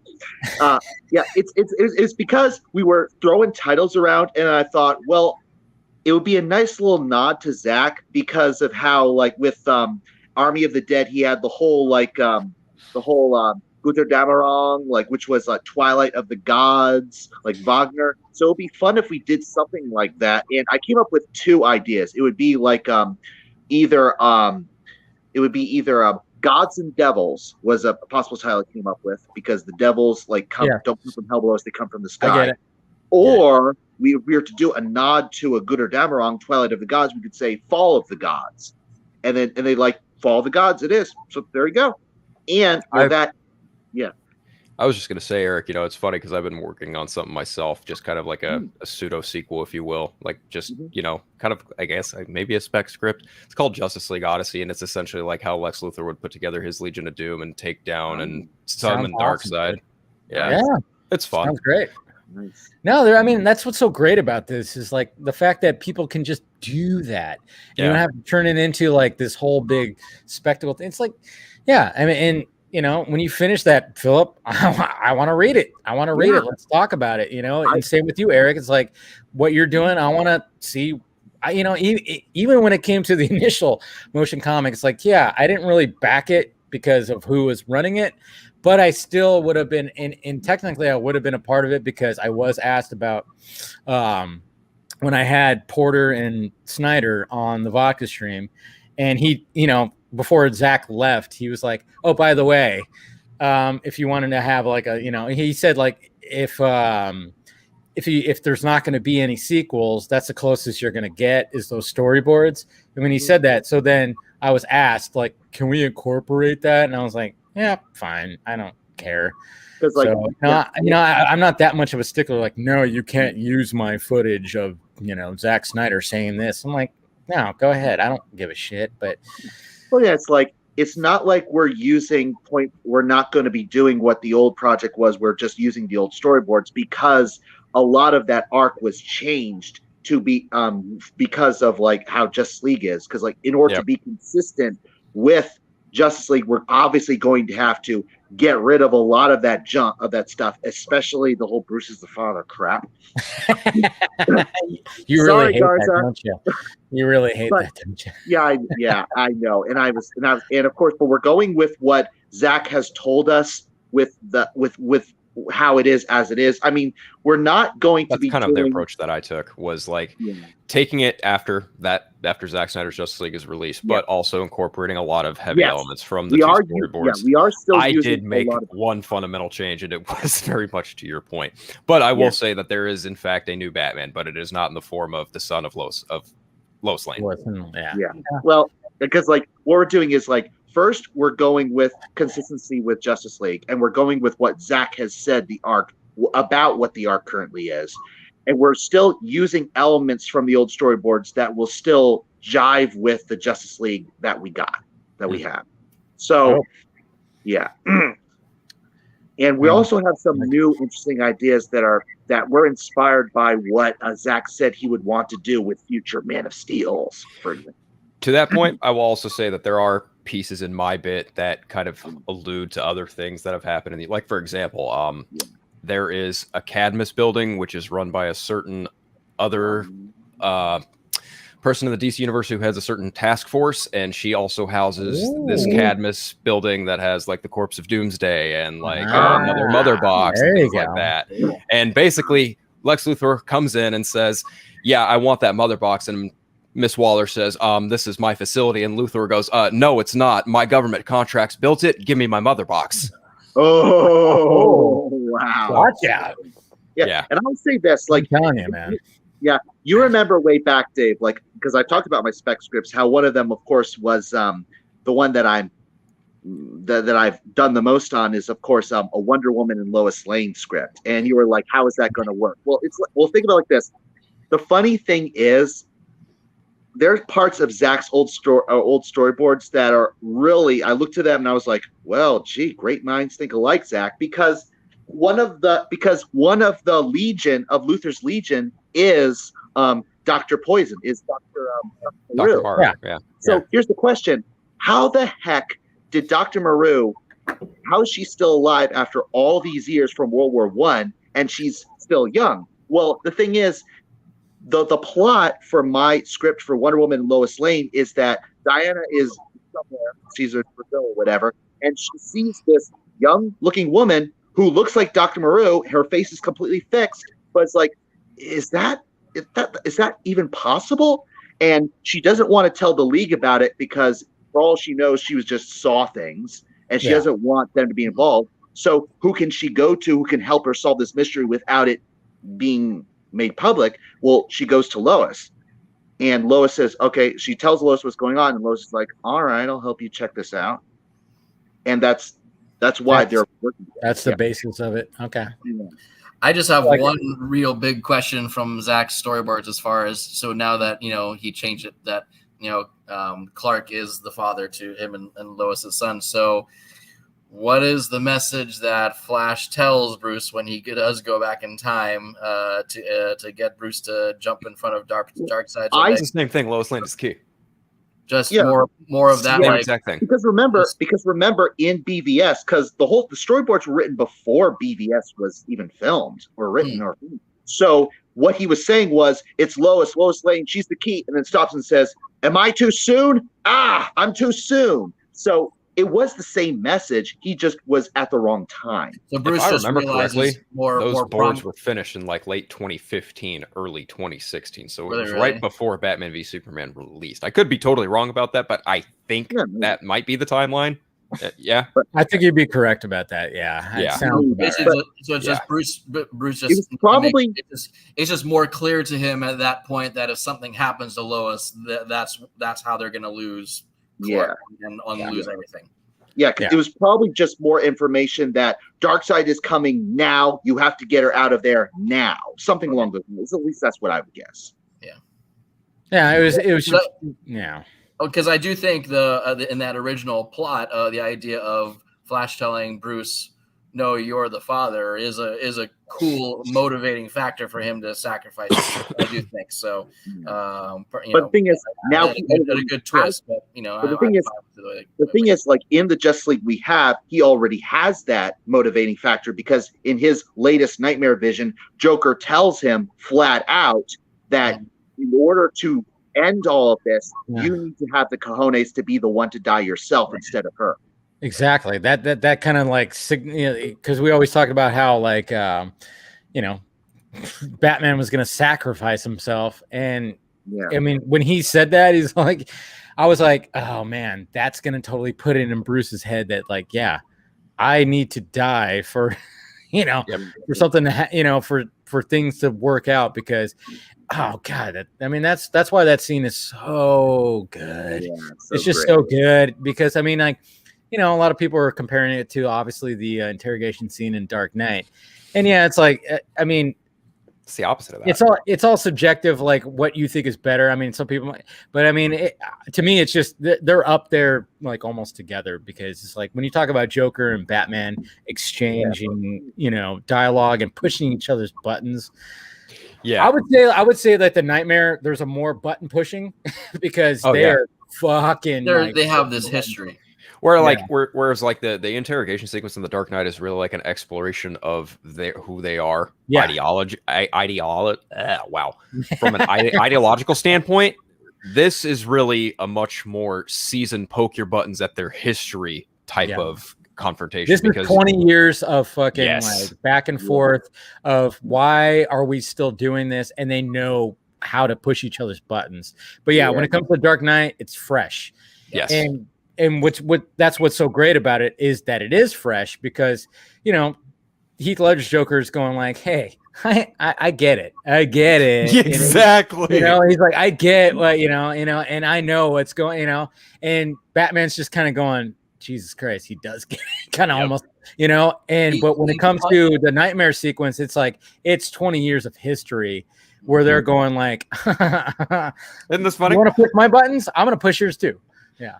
Yeah. Great. So great. God damn it. It's pretty incredible. Like that whole ending exchange between the two. Oh, he knows exactly what it's like to lose someone he loves. A father. A mother. Maybe an adopted son.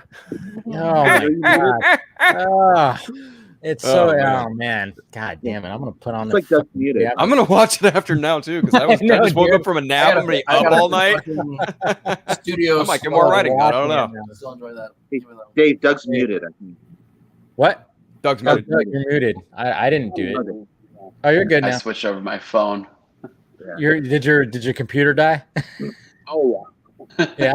I figured. I was like, I think his computer died because now he's on his phone. Yeah. No, but I think this is a good place to wrap it up. I mean, it's almost gone 3 hours, so this has been a lot of fun, guys, as per usual. And like I said, I appreciate you guys coming on. Appreciate the kind words. Appreciate the support of the channel. And like I said, I mean, it goes both ways. You guys are doing something creatively. I'm all about supporting it too. Like, what Philip, send me what what you have when it comes to your script. I'll totally just like read it and promote it. And Eric, what you're doing, anything what you guys are doing, I'm all about. Absolutely. That's what it's all about when it comes to like this stuff. It's not the back and forth and just like fighting with each other. Let's just fucking talk and come up with like cool ideas and just talk about everything, man. That's what it's all about. So yeah, let's all, pimp your stuff out. That's what I like to do, jeez, so whenever, okay. So Eric, when do you think like this whole thing is going to end up being a thing? Next year or end of year? Sure. I mean, right now we're in the process of hammering out the storyline. Okay. So as far as I can't make any speculations about the release dates. I mean, the truth is, like, we'll be more able to tell you when we have hammered out the storyline of the script. TBA. Okay. TBA. There you go. TBA. Exactly. Just let the work speak for itself when it's ready to be, revealed, as opposed to like, teasing certain things that you don't have a handle on. Yeah. Exactly. So yeah, awesome. And like I said, Carrie, congratulations on your new gig. Welcome back to California. I mean, I don't know if I should say that's a good thing or a bad thing. I don't know.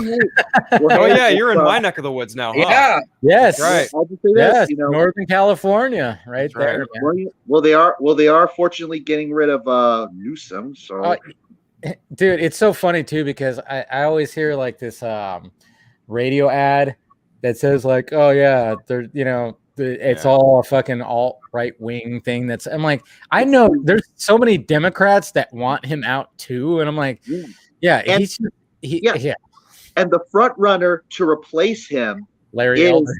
Yeah, Larry Elder, who is he's been a well-known conservative talk show host, and you want to call alt right. He's a black man, so we'll just. You know what? I've listened to Larry Elder. He has some good ideas. I'm not. You know what? I don't subscribe to any political party. I'm just like, give us something new, fresh. I don't care what side he's on. He sounds like he's got some good ideas. Let's see. Exactly. But when it comes to Newsom, it's like it's not like a right wing conspiracy. Democrats want you out too, dude. It's like it's sad. It's sad when your own party wants you out as well. You know? The moment he went to a high class restaurant with these elites in the middle of the lockdown, that's when your days were numbered. None of them. That really was him up. Yeah, it was nonsense that he also had his winery open too during all that. That was just the whole time. Yeah, that was just down his winery. Never bad taste. Bad taste. I mean, see, that's the thing. Is like these politicians are just like, do what I say, not what I do, kind of thing. It's like you can't do that. You cannot do that, and you're going to expose yourself. I mean, wasn't Bob Iger like on the committee or something of like saying how can we get the economy up and running? And then like when he was pushing to say, hey, maybe it's time to open up Disneyland, and that was shot down. And he was like, all right, you obviously aren't interested in helping the economy. So there's a lot of just, man, it is crazy how, the past. Yeah. So it's going to be interesting to see what happens, but hopefully, I mean, like I said, I don't care what side you're on, whatever the hell, just if you have some good ideas, fucking put them in there, because Newsom, he sucks. He fucking sucks. I don't care, Democrat, Republican, I don't care. Just come in and like clean up, because California, man, it's gotten pretty bad. Bad. Hey, by the way, ZBLS, I'm see you in the comments. Don't worry. Like, I have your Twitter written down. I'll be sure to contact you. There you go. And thank you for this. Yeah, thank you. Yeah, you check out the art. We got you. Don't worry. I haven't checked my Twitter. I will after this, and see what you got going on. And Eric has you, so we're good with all that. But anyways, guys, like I said, Carrie, thank you. And like I said, congratulations.